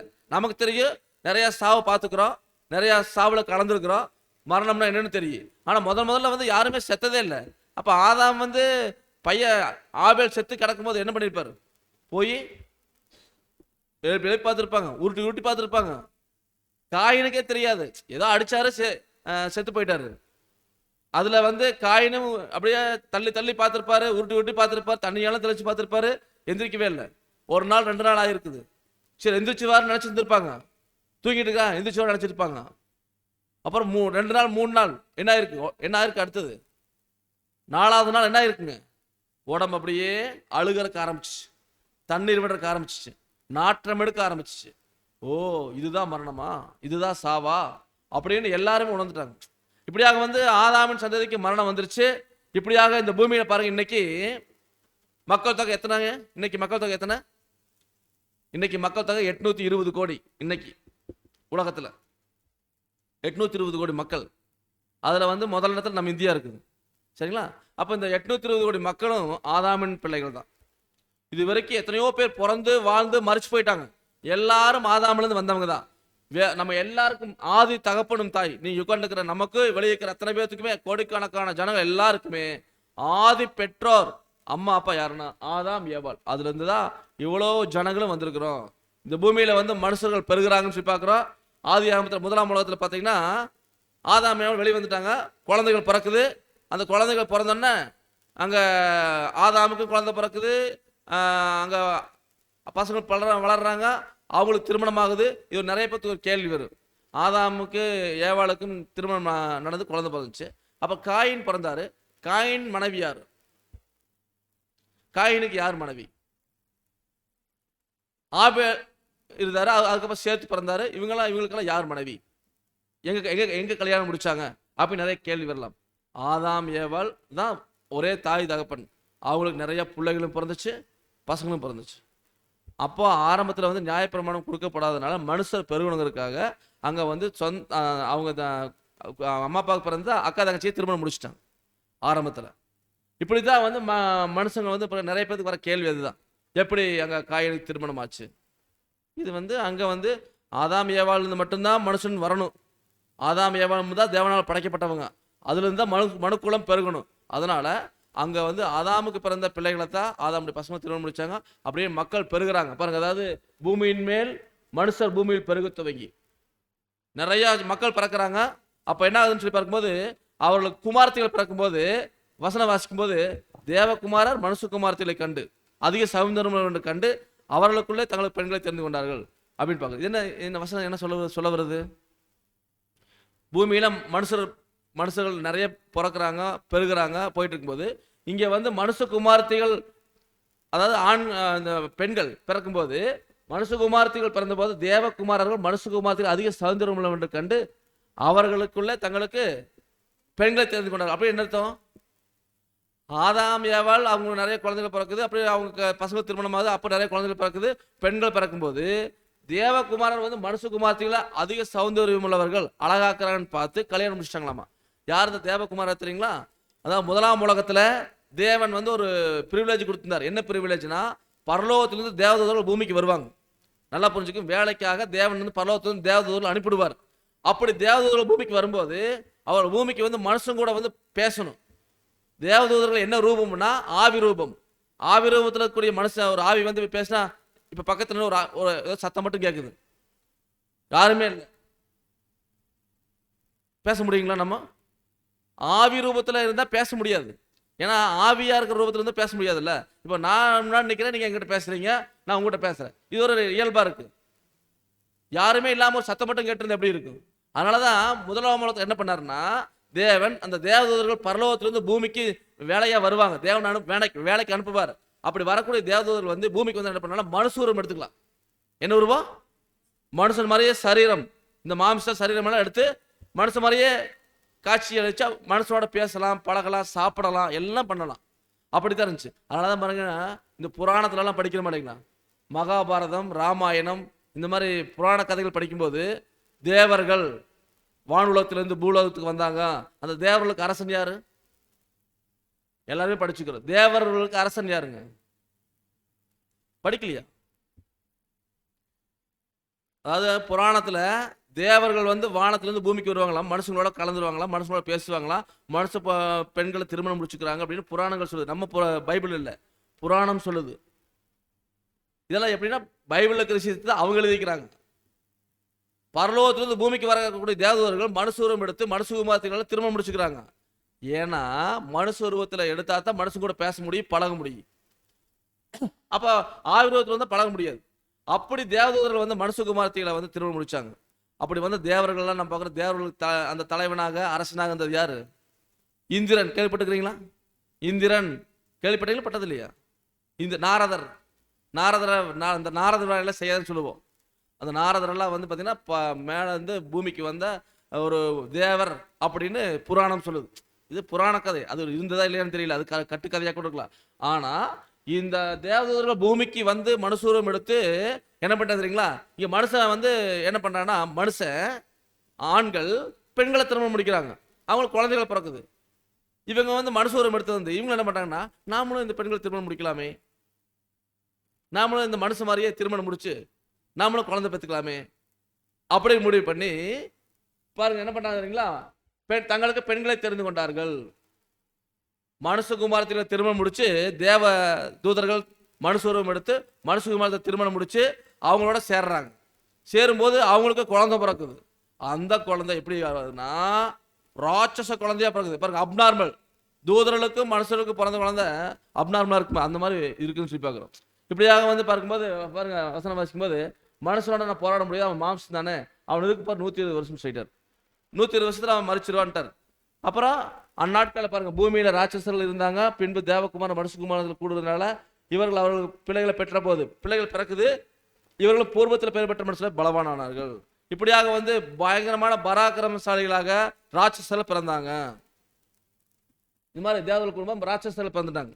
அந்த ராட்சசர்கள் எப்படி இருந்தாங்க தெரியுங்களா? மனுஷனை காட்டிலும் பயங்கரமான ஒரு ஜெய்ஜாண்டிக் தோற்றத்துல பாருங்க. சாதாரண மனுஷனை காட்டிலும் அவங்க வந்து பாத்தீங்கன்னா மிக உயரமான இருந்தாங்க. கிட்டத்தட்ட அவங்க 40 அடி 50 அடி 42 அடி 50 அடி உயரம் அப்படின்னு எவ்வளவு வெயிட் இருப்பாங்க. கீழே நின்னாங்கன்னா இந்த மாடி மொட்டை மாடிக்கு மேலே போயிடுவாங்க. அவ்வளோ வெயிட்ல ஒரு மனுஷன் இருந்தால் எப்படி இருக்கு? அப்படி ராட்சசன் இருந்தாங்க. அப்படி இருந்தாங்க அப்படிங்கிறதுக்கு நிறைய இன்னைக்கு ஆராய்ச்சியாளர் கண்டுபிடிச்சிக்கிறாங்க. இந்த மாதிரி ராட்சசர்கள் அவங்க முன்னாடி நம்ம எல்லாம் வந்து பார்த்தீங்கன்னா சும்மா ஒரு எறும்பு மாதிரி ஈ மாதிரி தெரியும். அதாவது ஆராய்ச்சியாளர் வந்து பூமியை வந்து தோண்டும் போது பெரிய பெரிய எலும்பு கூடலாம் கண்டுபிடிச்சாங்க. இது வந்து பார்த்தீங்கன்னா மனுஷன் வந்து அப்படிப்பட்ட மனுஷனால இது பூமியில் இல்லை. பாருங்க, டைனோசர் நம்ம யாரும் பார்த்ததில்லை. அப்படிப்பட்ட டைனோசர் இந்த பூமியில் வாழ்ந்துச்சு அப்படின்னு ஒரு படம் எடுத்தாங்க, ஜுராசிக் பார்க்னு. அதெல்லாம் இந்த பூமியில் வாழ்ந்த மிருகங்கள், பெருசாக இருக்கு, ரொம்ப பெருசாக இருக்கு அந்த அந்த விலங்கு. அப்போ அதை எப்படி கண்டுபிடிச்சாங்க? அது இப்படி தான் இருந்துச்சு. எப்படி கண்டுபிடிச்சாங்கன்னா, அவருடைய எலும்பு கூடெல்லாம் எடுத்து அதை வந்து இப்படி தான் இருந்திருக்கு அப்படின்னு ஒரு இமேஜ் கொடுத்து பண்ணாங்க. அந்த மாதிரி இந்த பூமியை தோண்டும் போது பாருங்க, இதெல்லாம் இந்த எலும்புக்கூடு, கிடைச்ச எலும்புக்கூடு பாருங்க. இந்த மனுஷனுடைய மண்டையோட எவ்வளோ சுடுக்குன்னு பாருங்க. ஒரு மனுஷனுடைய மண்டையோட சுடுக்குன்னு பாருங்க. பாருங்க, இதெல்லாம் அவனுடைய எலும்புக்கூடு. இப்படிப்பட்ட ராட்சசர்கள் பூமியில் இருந்திருக்கிறாங்க. பாருங்க, ஒரு மனுஷனுடைய மண்டையோட அளவுக்கு இந்த ஒரு மனுஷன் இருக்கிறான். இப்ப இருக்கிற மனுஷன் அந்த ராட்சச எலும்பு கூட்டணி மண்டையோட்ட அளவு பாருங்க, இங்கிருந்து இது வரைக்கும் இந்த மண்டையோடு ஒரு மனுஷன் பாருங்க, அதுல முக்கால்வாசி தான் இருக்கிறான்.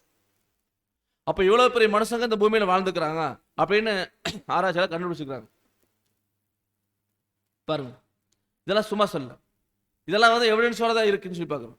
அப்ப இந்த மாதிரி ராட்சசர்கள் இந்த பூமியில வாழ்ந்துருக்கிறாங்க. இந்த ராட்சசர்கள் யாருன்னா தேவதூதர்களுக்கும் மனுஷகுமாரத்துக்கும் பிறந்தவங்க. அப்போ இது வந்து தேவனுக்கு பிடிக்கல. ஏன் பிடிக்கல? ஏன் தெரியுங்களா? தேவன் மனுஷன் எப்படி படைச்சாருன்னா, அவர் சாயல் அவர் ரூபம். இப்போ மனுஷனோட சாயல்ல தேவ சாயல் இருந்துச்சு. இப்போ என்னாச்சுன்னா தேவதூதர் சாயல் வந்துருச்சு. அதனால தேவன் என்ன பண்ணாருன்னா, இனி வேண்டாம், மனுஷன் அழைச்சிடலாம் முடிவு பண்ணிட்டார். அப்போ இதெல்லாமே நடந்துச்சு. இதுக்கெல்லாம் என்ன காரணம் தெரியுங்களா? இதெல்லாம் வந்து என்ன காரணம்னு சொல்லி பார்க்கும்போது வசனம் சொல்லுது, எபிரேயருக்கு அப்போஸ்தலன் பவுல் சொல்றார், எபிரேயர் 2:5, இனிவரும் உலகத்தை குறித்து பேசுகிறோமோ அதை அவர் தூதர்களுக்கு கீழ்ப்படுத்தவில்லை. இப்போ இனிவரும் உலகத்தை குறித்து பேசுறமே, அதை அவர்கள் தூதர்களுக்கு கீழ்ப்படுத்தலைன்னு பவுல் சொல்றாரு. நல்லா புரிஞ்சுக்க, இந்த வசனத்தை நீங்க புரிஞ்சுக்கணும். ஏற்கனவே ஆரம்பத்துல 2 பேதுருல படிச்சோம். பேதுரு சொன்னது முதலாம் உலகம், இப்பொழுது இருக்கிற 2ஆம் உலகம், அப்புறம் வரப்போகிற 3ஆம் உலகம். சொல்றாரு பாருங்க, இனிவரும் உலகத்தை குறித்து பேசுறமே. இனிவரும் உலகம் எதுங்க? இனிவரும் உலகம். இப்ப நம்ம 2ஆம் உலகத்துல இருக்கிறோம். இனிவரும் உலகம் அதை குறித்து பேசுறமே, அதை அவர் தூதர்களுக்கு கீழ்ப்படுத்தவில்லை, தேவதூதர்களுக்கு கீழ்ப்படுத்தலையாமா. அப்படின்னா இப்ப 1ஆம் உலகம் 2ஆம் உலகம் தேவதூதர்களுக்கு கீழ்ப்படுத்தி இருக்காரு. தேவதூதர்கள் கட்டுப்பாட்டில் இருக்குது, சாத்தான் கட்டுப்பாட்டில் இருக்குது. ஆனா 3ஆம் உலகம் தேவதூதர்கள் கட்டுப்பாட்டில் இருக்காது. அதான் சொல்றாரு. ஏன்னா மனுஷனுடைய இருதயத்தின் நினைவுகள் அக்கிரமம் எல்லாம் ரொம்ப அதிகமாச்சு. அதனால தேவன் என்ன பண்ணாருன்னா, மனுஷனை வந்து உண்டாக்குனதுக்காக மனஸ்தாபப்பட்டாரா. பாருங்க, மனுஷன் தாம் பூமியில மனுஷன் உண்டாக்குனதுக்காக கர்த்தர் மனஸ்தாபப்பட்டாரு. அப்ப சொல்றாரு, என்னுடைய ஆவி மனுஷனோட என்னைக்கும் போராடுறது இல்லை, அவன் இருக்க போது 120 வருஷம் அப்படின்னாரு. ஏன் சொன்னாரு அப்படின்னா, அவர் சொல்றதுல இருந்து 120 வருஷத்துல பூமியில அழிக்க போறாரு. தண்ணினால ஜலப்பயத்தினால அழிக்க போறாரு. பாருங்க, அப்படியாக என்ன சொன்னா, நோவா அங்க பாக்குறாரு. நோவாங்கிற ஒரு மனுஷன் மட்டும் தேவனுக்கு பிரியமாக்குறாரு. அதான் வசனத்தில் படிக்கும்போது, நோவாவுக்கோ கர்த்தருடைய கண்கள்ல கிருபை. அங்க வாழ்ந்த எல்லா மக்களுமே பாருங்க தேவதூதர்கள் வாழ்ந்துட்டு இருந்தாங்க. எப்படி தெரியுங்களா? தேவதூதர்கள் சம்பந்தம் பண்ணி வாழ்ந்துட்டு இருந்தாங்க. பொண்ணை கொடுத்து பொண்ணு எடுத்து தேவதூதர்கள் கல்யாணம் முடிச்சு அப்படி வாழ்ந்துட்டு இருந்தாங்க. நோவாவுக்கோ கர்த்தருடைய கண்களுக்கு கிருபை கிடைச்சது. நோவா வம்சம் இருப்பாருங்க. நோவா தன் காலத்துல இருந்தவர்களுக்குள்ள நீதிமானும் உத்தமனுமா இருந்தா. நோவா என்ன சொல்றாங்க இங்கதான் முக்கியமான பாயிண்ட், தேவனோட சஞ்சரிச்சிருந்தான். நோவா வந்து தேவனோட சஞ்சரிச்சிருந்தார். மற்றவங்கெல்லாம் தேவதூதர்களோட சஞ்சரிச்சிருந்தாங்க. தப்பு பண்ண தேவதூதர்கள் தப்பு பண்ணிட்டாங்க. மனுஷகுமாரத்தை திருமணம் முடிச்சு தவறு பண்ணிட்டாங்க. அந்த தேவதூதர்களோட எல்லாரும் சஞ்சரிக்கும் போது நோவா மட்டும்தான் தேவனோட சஞ்சரிச்சிருந்தார். பாருங்க, நோவாவுக்கு 3 பசங்க, சேம் காம் யாபேத். அப்ப பாருங்க வசனம் சொல்லுது, பூமியானது தேவனுக்கு முன்பாக சீர்கெட்டதா இருந்துச்சா. சீர்கெட்டு போச்சு. பூமி கொடுமையினால் நிறைஞ்சிருந்துச்சு. தேவன் பூமியை பார்த்தாரு, என்ன பண்ணார்? இதோ அது சீர்கெட்டதா இருக்குது, மாம்சமான யாவரும் மேலும் யாவரும் தங்களுடைய வழியில கெடுத்து கொண்டிருக்கிறாங்க அப்படின்னு சொல்லிட்டு என்ன பண்ணாருங்களா, எல்லாத்தையும் அழிக்க போற. நோவா கிட்ட சொல்றாரு தேவன், மாம்சமான யாருடைய முடிவு என் கண்களுக்கு முன்பாக வந்துருச்சு. அவர்களால் பூமி கொடுமையினால் நிறைஞ்சிருக்குது. நான் என்ன பண்றேன்னா, அவர்களை பூமியோட அழிச்சு போட போறேன். நான் பூமி அழிக்க போறேன். நீ நல்லவனா இருக்கிற, நீ தப்பிக்கணும். நீ என்ன பண்ண தெரியுமா? கொப்பேறு மரத்தினால ஒரு பேழை உனக்கு உண்டாக்கு. ஒரு பேழை, நீர்மூழ்கி கப்பல் கட்ட சொல்றாரு. அதுல வந்து அறைகளை உண்டு பண்ணு, அதை உள்ளும் புறமா கீழ் பூசு, தண்ணி பூதாத மாதிரி கீழ் பூசினார். இப்படியாக வந்து கீழ் பூசியாச்சு, ரெடி ஆயாச்சு. இன்னும் 7 நாள் சண்டை பின்பு 40 நாள் இரவும் பகலும் பூமியின் மேல மலையை வரிசிக்க பண்ணி நான் உண்டாக்கின ஜீவஜந்து அனைத்தையும் நான் என்ன பண்ண போறேன்? பூமியில் இராதபடிக்கு நிகிரகம் பண்ணுவேங்கிறார் தேவன். பயங்கர நிகிரகம் நினைக்கிறீங்களா? டெஸ்ட்ராய்ட் பண்றது. முற்றிலும் அழிக்கிறது. இதை நான் செய்ய போறேன் அப்படின்னு தேவன் சொன்னார். இப்படியாக வந்து நோவா என்ன பண்ணாரு, தேவன் கட்டளையிட்டபடி எல்லாம் செய்யறாரு. நோவா ஒரு பெரிய நீர்மூழ்கி கப்பல் கட்டுறாரு. பாருங்க, இந்த மாதிரி தான் ஒரு மிகப்பெரிய ஒரு விமானத்தை விட பெருசு, விமானத்தை காட்டிலும் பெருசு அந்த நீர்மூழ்கி கப்பல். ஒரு பெரிய ஒரு கால்பந்தாட்ட மைதானம், அந்த மைதானத்தினுடைய அளவு வரும் அந்த நோவா கட்டின பேலை. Noah's ark was equal to football stadium. அவ்வளோ பெரிய ஒரு நீர்மூழ்கி கப்பலை கட்டுறாரு. அவர் ஒருத்தர் மட்டும் கட்ட முடியாது. அவர் அங்கே வாழ்ந்த மக்கள் எல்லாத்தையும் பயன்படுத்தியிருக்காரு. சம்பளம் கொடுத்து அவங்கள கூப்பிட்டு அவங்க என்ன பண்ணிருக்காரு தெரியுங்களா, இந்த வேலை செய்ய வச்சிருக்காரு. இப்படியாக பேழை உருவாயாச்சு. அப்புறம் தேவன் ஏற்ற நேரம் வரும்போது எல்லா மிருகமும் உள்ள வருது. அதாவது மழை பெய்யறதுக்கு முன்னாடி பாருங்க, ஆதியாகமம் 7:13-14 வாசிங்க.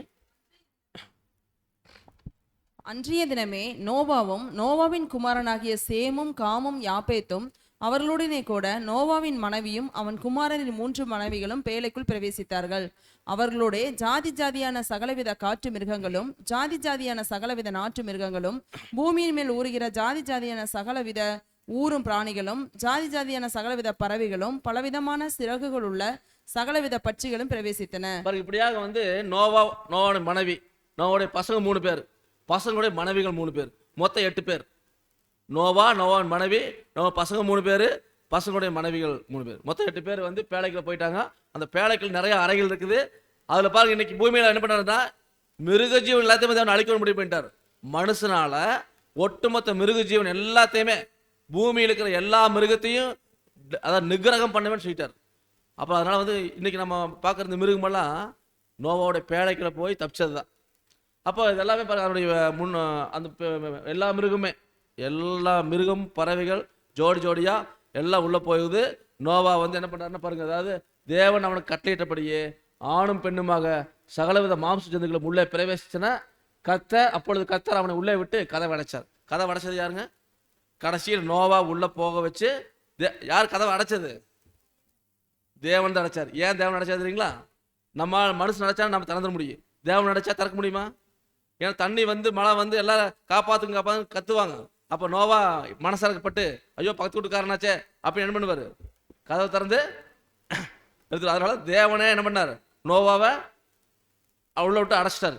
அப்புறம் அதே மாதிரி பாருங்க, எப்ப மழை பெய்ய ஆரம்பிச்சு தெரியுங்களா? நோவாவுக்கு 600 வயதாம் வருஷம் 2ஆம் மாதம் 17ஆம் தேதியாக அந்நாள்ல மகா ஆழத்தின் ஊட்டுக்கண்கள் எல்லாம் பிளந்தன, வானத்தின் மதகுகள் திறமுண்டன. நல்லா புரிஞ்சுக்குங்க, மகா ஆழத்தின் ஊட்டுக்கண்கள், பூமிக்குள்ள தண்ணி வருது.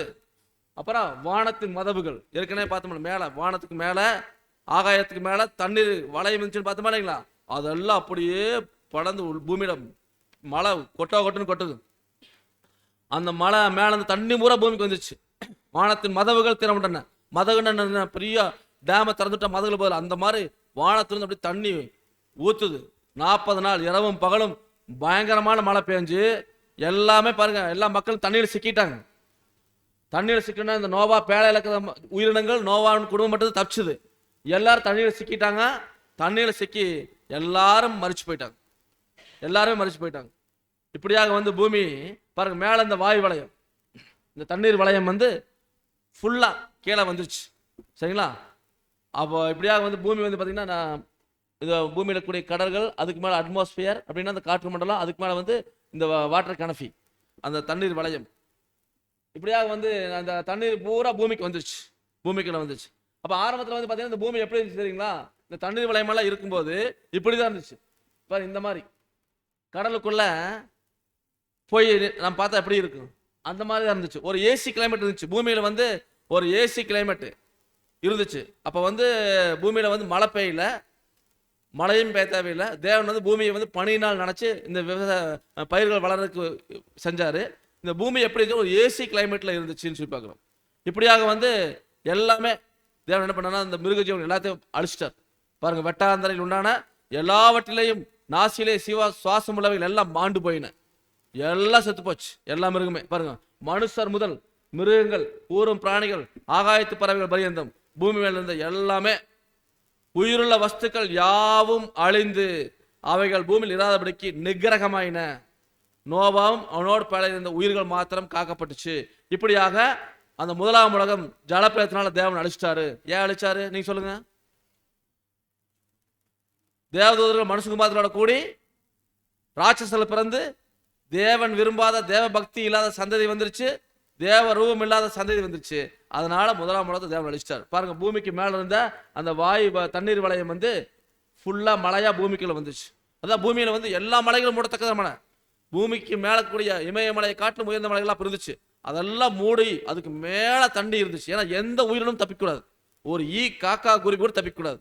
எல்லாத்தையும் தேவன் அழிச்சிட்டாரு, அழிச்சு முடிச்சிட்டார். இப்போ என்ன சரிங்களா, மழை பெய்யும் போது ஏற்கனவே நம்ம ஒரு விஷயம் பார்க்குறோம். அதாவது 2 பேர் 2:4-5 படிக்கும்போது, பாவம் செய்த தூதர்களை தேவன் தப்பவிடாமல் அந்தகார சங்கிலிகளினாலே கட்டி நரகத்திலே தள்ளி நியாய தீர்ப்புக்கு வைக்கப்பட்டவர்களாக ஒப்பு கொடுத்து பூர்வ உலகத்தையும் தப்பவிடாமல் நீதியை பிரசங்கித்தவனாகிய நோவா முதலான 8 பேரை காப்பாற்றி அவபக்தியுள்ளவர்கள் நிறைந்த உலகத்தின் மேல் ஜலப்பிரளயத்தை வரப்பண்ணி. நல்லா புரிஞ்சுக்க, வசனத்துல பேர் என்ன சொல்லாதீங்களா? அதாவது பாவம் செய்த தூதர்களை தேவன் தப்ப விடாமல் என்ன சொல்ல வராரு? ஏற்கனவே பரலோகத்தில் இருந்த தேவதூதர்கள் பூமிக்கு வந்தாங்க. தேவன் ஒரு வேலை கொடுத்து அனுப்புனார், நீ போய் பூமியில இந்த வேலை செஞ்சுட்டு வாங்க அப்படின்னு அனுப்பிவிட்டார். அந்த தேவதூதர்கள் பரலோகத்திலிருந்து பூமிக்கு வந்தாங்க. வரும்போது பூமியில் ஒருத்தர் இருக்கிறான், சாத்தான். அவன் ஏற்கனவே பரலோகத்துல எல்லா தூதர்களுக்கும் தலைவனாக இருந்தவன். இந்த சாத்தான் வந்து பரலோகத்துல எல்லா தூதர்களுக்கும் தலைவனாக இருந்தவன். இவன் பூமியில வந்து தேவன் ஒரு வேலை கொடுத்து வச்சுட்டாரு. அவன் தான் என்ன பண்ணிட்டான்னா பூமியை கெடுத்துட்டான். ஆதாம் எவ்வளோ பாவம் செய்ய வச்சுட்டான். இப்போ தேவனுக்கு விரோதி ஆயிட்டான். இப்போ இவன் தேவனுக்கு விரோதி. சாத்தான் வந்து தேவனுக்கு விரோதி ஆயிட்டான். லூசிஃபர் தேவனுக்கு விரோதி ஆயிட்டான். இப்போ என்ன ஆச்சுன்னா, பரலோகத்துலேருந்து தேவதூதர்கள் வர்றாங்க. வரும்போது இவனுக்கு தெரியாம உள்ள வர முடியாது. உள்ள வந்துட்டாங்களா, வரும்போது இவங்க நேராக வா வா வா அப்படின்னு கூப்பிடுறது.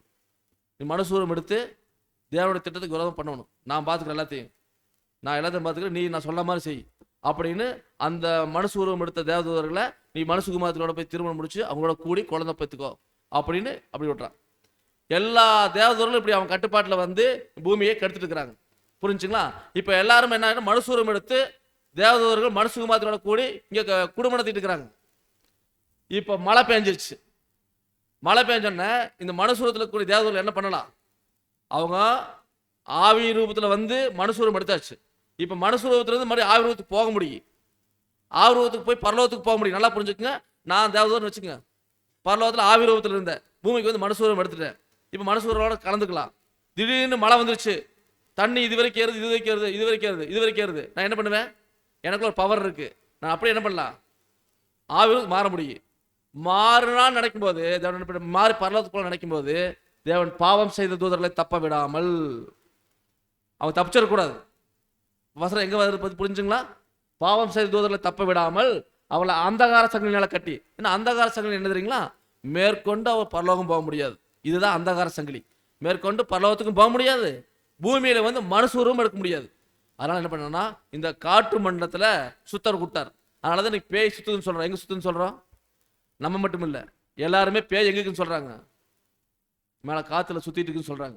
அதான் பாருங்க, அந்த காலத்துல சங்கி நரகத்துல தள்ளி நியாய தீர்ப்புக்கு வைக்கப்பட்டவர்களாக என்ன பண்ணிருக்காரு, வச்சிருக்காரு பாருங்க. அப்ப வந்து பூர்வ உலகத்தை தப்ப விடாமல் நீதியை பிரசித்தவனாக நோவா முதலான 8 பேரை காப்பாத்தி, 8 பேர் மட்டும்தான் காப்பாற்றப்பட்டாங்க. முதலாம் உலகத்துல பல கோடிக்கணக்கான ஜனங்கள் இருந்தாலும் தேவன் 8 பேர்த்த காப்பாத்தினாரு. அவபக்தி உள்ளவர்கள் நிறைந்த உலகத்தின் மேல ஜலப்பள்ளத்தை வரப்பண்ணி. அப்போ அந்த தேவதூதர்கள் பாருங்க, இன்னைக்கு இந்த காற்று மண்டலத்துல இன்னைக்கு எக்கச்சக்கமாக்குறாங்க. கெட்டு போன தேவதூதர்கள் அவங்க தான் இன்னைக்கு பேய் பிசாசு நாம சொல்றோம். அவங்களாம் இன்னைக்கு இந்த வான மண்டலத்துல தான் சுத்திட்டு இருக்கிறாங்க. சரிங்களா? இப்படியாக வந்து பாருங்க, ஆண்டவராய் இயேசு கிறிஸ்து கூட சொல்லும்போது, இந்த வசனத்தை சொல்லும்போது 1 பேதுரு 3:18-20 படிக்கும்போது, ஏனெனில் கிறிஸ்துவும் நம்மை தேவனிடத்தில் சேர்க்கும்படி அநீதி உள்ளவர்களுக்கு பதிலாக நீதி உள்ளவராய் பாவங்களை நிமித்தம் ஒரு தரம் பாடுபட்டார். பாருங்க, ஆண்டவர் இயேசு கிறிஸ்து பாவத்துக்காக பாடுபட்டு மரிச்சாரு, மாம்சத்துல கொலையுண்டு ஆவியில உயிர்ப்பிக்கப்பட்டாரு. அந்த ஆவியில நல்லா புரிஞ்சுக்கோங்க, ஆண்டவர் உயிர் தந்ததுக்கு அப்புறம் அந்த ஆவியில அவர் போய் காவலில் உள்ள ஆவிகளுக்கு பிரசங்கித்தார். ஆண்டவர் உயிர் தந்தோடனே காவலில் உள்ள ஆவிகள் பிரசங்கித்தாரா. அந்த ஆவிகள் யாரு தெரியுங்களா? பாருங்க, அது கீழே வசனம் போடுது, அந்த ஆவிகள் பூர்வத்திலே நோவா பேழையை ஆயத்தம் பண்ணும் நாட்களிலே. நல்லா புரிஞ்சுங்க, அந்த ஆவி ஆண்டவர் இயேசு கிறிஸ்து உயிர்த்தெழுந்து போய் பிரசங்கம் பண்ணாரு பாத்தீங்களா ஒரு ஆவிகளுக்கு. அந்த ஆவிகள் யாருன்னா, அந்த ஆவிகள் பாருங்க, பூர்வத்திலே முதலாம் உலகத்துல நோவா பேழையை ஆயத்தம் பண்ணும் நாட்கள்ல தேவன் நீடிய பொறுமையோடு காத்திருந்த போது கீழ்ப்படியாம போனச்சான். நோவா பேழை கட்டும் போது எல்லாத்தையும் கூப்பிட்டு தான் கட்டியிருப்பாரு. நோவா சொல்றாரு, இங்க வாருப்பா, எல்லாம் திருந்துங்க, நீங்க பண்றதெல்லாம் தப்பு, இப்படி பண்ணாதீங்க, தேவனுக்குள்ள வாங்க அப்படின்னு கூப்பிட்டுருக்காரு. ஆனால் கீழ்ப்படியாமல் போயிடுச்சு. அது அந்த எல்லாம் சொல்லி கீழ்ப்படியில. அந்த பேழையில் அந்த நோவா உண்டான 8 பேர் மட்டும்தான் காப்பாற்றப்பட்டாங்க அப்படின்னு சொல்லி பார்க்குறோம். அப்போ இவங்களை வந்து அந்தகார சங்கிலினால தேவன் கட்டி என்ன பண்ணிக்கிறது, அட்மாஸ்பியரில் வச்சிருக்காரு அப்படின்னு சொல்லி பார்க்குறோம். இவங்க வந்து தேவன் வந்து ஆரம்பத்தில் அருமையாக வச்சிருந்தார். யூதா இவனுக்கு சொல்றாரு பாருங்க, அதாவது தங்களுடைய ஆதி மேன்மையை காத்துக்கொள்ளாமல், தேவதூதர்கள் எப்பேற்பட்ட வாய்ப்பு, பரலோகத்தில் கூடிய பெரிய அருமையான கனமான வாய்ப்பு. ஆதி மேன்மையை காத்துக்கொள்ளாம தங்களுக்குரிய வாசஸ்தலத்தை விட்டு தூதர்களையும் மகா நாள் நியாயத்தீர்ப்புக்கு நித்திய சங்கினால் கட்டி அந்த காலத்தில் அடைச்சி வச்சிருக்காரு. இந்த வான மண்டலத்தில் வச்சிருக்காரு, இந்த காற்று மண்டலத்தில் வச்சிருக்காரு தேவன். அங்கிருந்து தான் இன்னைக்கு மனுஷனை வந்து சாத்தான் வந்து சாத்தானுடைய கெட்டுப்போன தேவதூதர்கள் கெடுத்துட்டு இருக்கிறாங்க அப்படின்னு பார்க்குறோம். அப்படின்னா அன்பான சகோதரர்களே, இப்போ இந்த தேவதூதர்கள் கெட்டுப்போன தேவதூதர்கள் இருக்கிறாங்க மேலே இருக்கிறாங்க. அவங்க வந்து என்ன பண்றாங்கன்னா மனுஷனை வந்து தேவனுக்கு உரமான பாவம் செய்ய தூண்டுறாங்க. இன்னைக்கு நம்ம நினைக்கிறோம் இல்லைங்க, பேய் பிசாசு செத்து போனவங்க ஆவியா வர்றாங்க, அதெல்லாம் கிடையாது. அவங்கள ஆவியா வரப்போறதில்லை. அது குறித்து ஆத்மாங்கிற சப்ஜெக்ட் நம்ம பார்க்க போறோம் வெளிவா. இப்போ அந்த பேய் பிசாஸ் எல்லாம் யார் தெரியுங்களா? இந்த கெட்டு போன தேவதூதர்கள். பாருங்க, மத்தேயு 8:29 படிக்கும்போது ஆண்டவர் இயேசு கிறிஸ்து முதல் வரிகளை வந்து ஊழியம் செஞ்ச போது நிறைய பேய் பிடிச்சி பிசாசு பிடிச்சவங்க சுகப்படுத்தினார். அப்படி ஒரு பிசாசு தான் ஆண்டவர்கிட்ட சொல்லுது, வாசிங்க. அவர்கள் அவரை நோக்கி, இயேசுவே, தேவனுடைய குமாரனே, எங்களுக்கும் உமக்கும் என்ன? காலம் வரும் முன்னே எங்களை வேதனைப்படுத்த இங்கே வந்தீரோ என்று கூப்பிட்டார்கள். பாருங்க, இந்த அவர்கள் யார் தெரியுங்களா? இந்த வசனத்துல நல்லா கவனிங்க. அவர்கள் யாருன்னா, ஒரு மனுஷனுக்கு பேய் பிடிச்சிக்குது. எத்தனை பேய் தெரியுங்களா? 6000 பேய். எத்தனை பேய்? 6000 பேய் பிடிச்சிக்குது. அந்த பேய்கள் தான் ஆண்டவர். அவர்கள் அவரை நோக்கி, இயேசுவே, தேவனுடைய குமாரனே, உங்களுக்கு எமக்கு என்னன்னு காரம் பண்ணும்போது எங்களை வேதனைப்படுத்துக்கு வந்தீங்களான்னு ஆண்டவர் கேட்குது. அப்போ அந்த பேய்கள் கூட கரெக்டாக ஆண்டவர் அட்ரஸ் பண்ணுது, இயேசுவே, தேவனுடைய குமாரனை. பேய்களுக்கு தெரியுமே தெரியாதுங்களா? பரலோகத்தில் இருந்ததா இந்த இந்த கெட்டுப்போன தேவதூதர்கள் தான் இந்த பேய் பிசாசுகள். பரலோகத்தில் ஆண்டவர் இயேசு கிறிஸ்துவால படைக்கப்பட்டவங்க. அதனால் ஆண்டவர் நல்லாவே தெரியும். அதனால தான் கரெக்டாக ஆண்டவர் பார்த்தோன்னே இயேசுவே, தேவனுடைய குமாரனேன்னு கரெக்டாக அட்ரஸ் பண்ணுது. ஆண்டவர் பாருங்க, அந்த பேய்களை எல்லாம் வந்து பேச கடை கொடுக்கலன்னு சொல்லி பார்க்குறோம். நிறைய பேய்களை ஓட்டினார் ஆண்டவர் இயேசு கிறிஸ்து. புரிஞ்சுங்களா? அடுத்த இன்னொரு சம்பவத்தில் கூட பார்த்தீங்கன்னா மார்க் 1:24 படிக்கும்போது அவன், ஐயோ நசரேனா இயேசுவே, எங்களுக்கு உமக்கும் என்ன?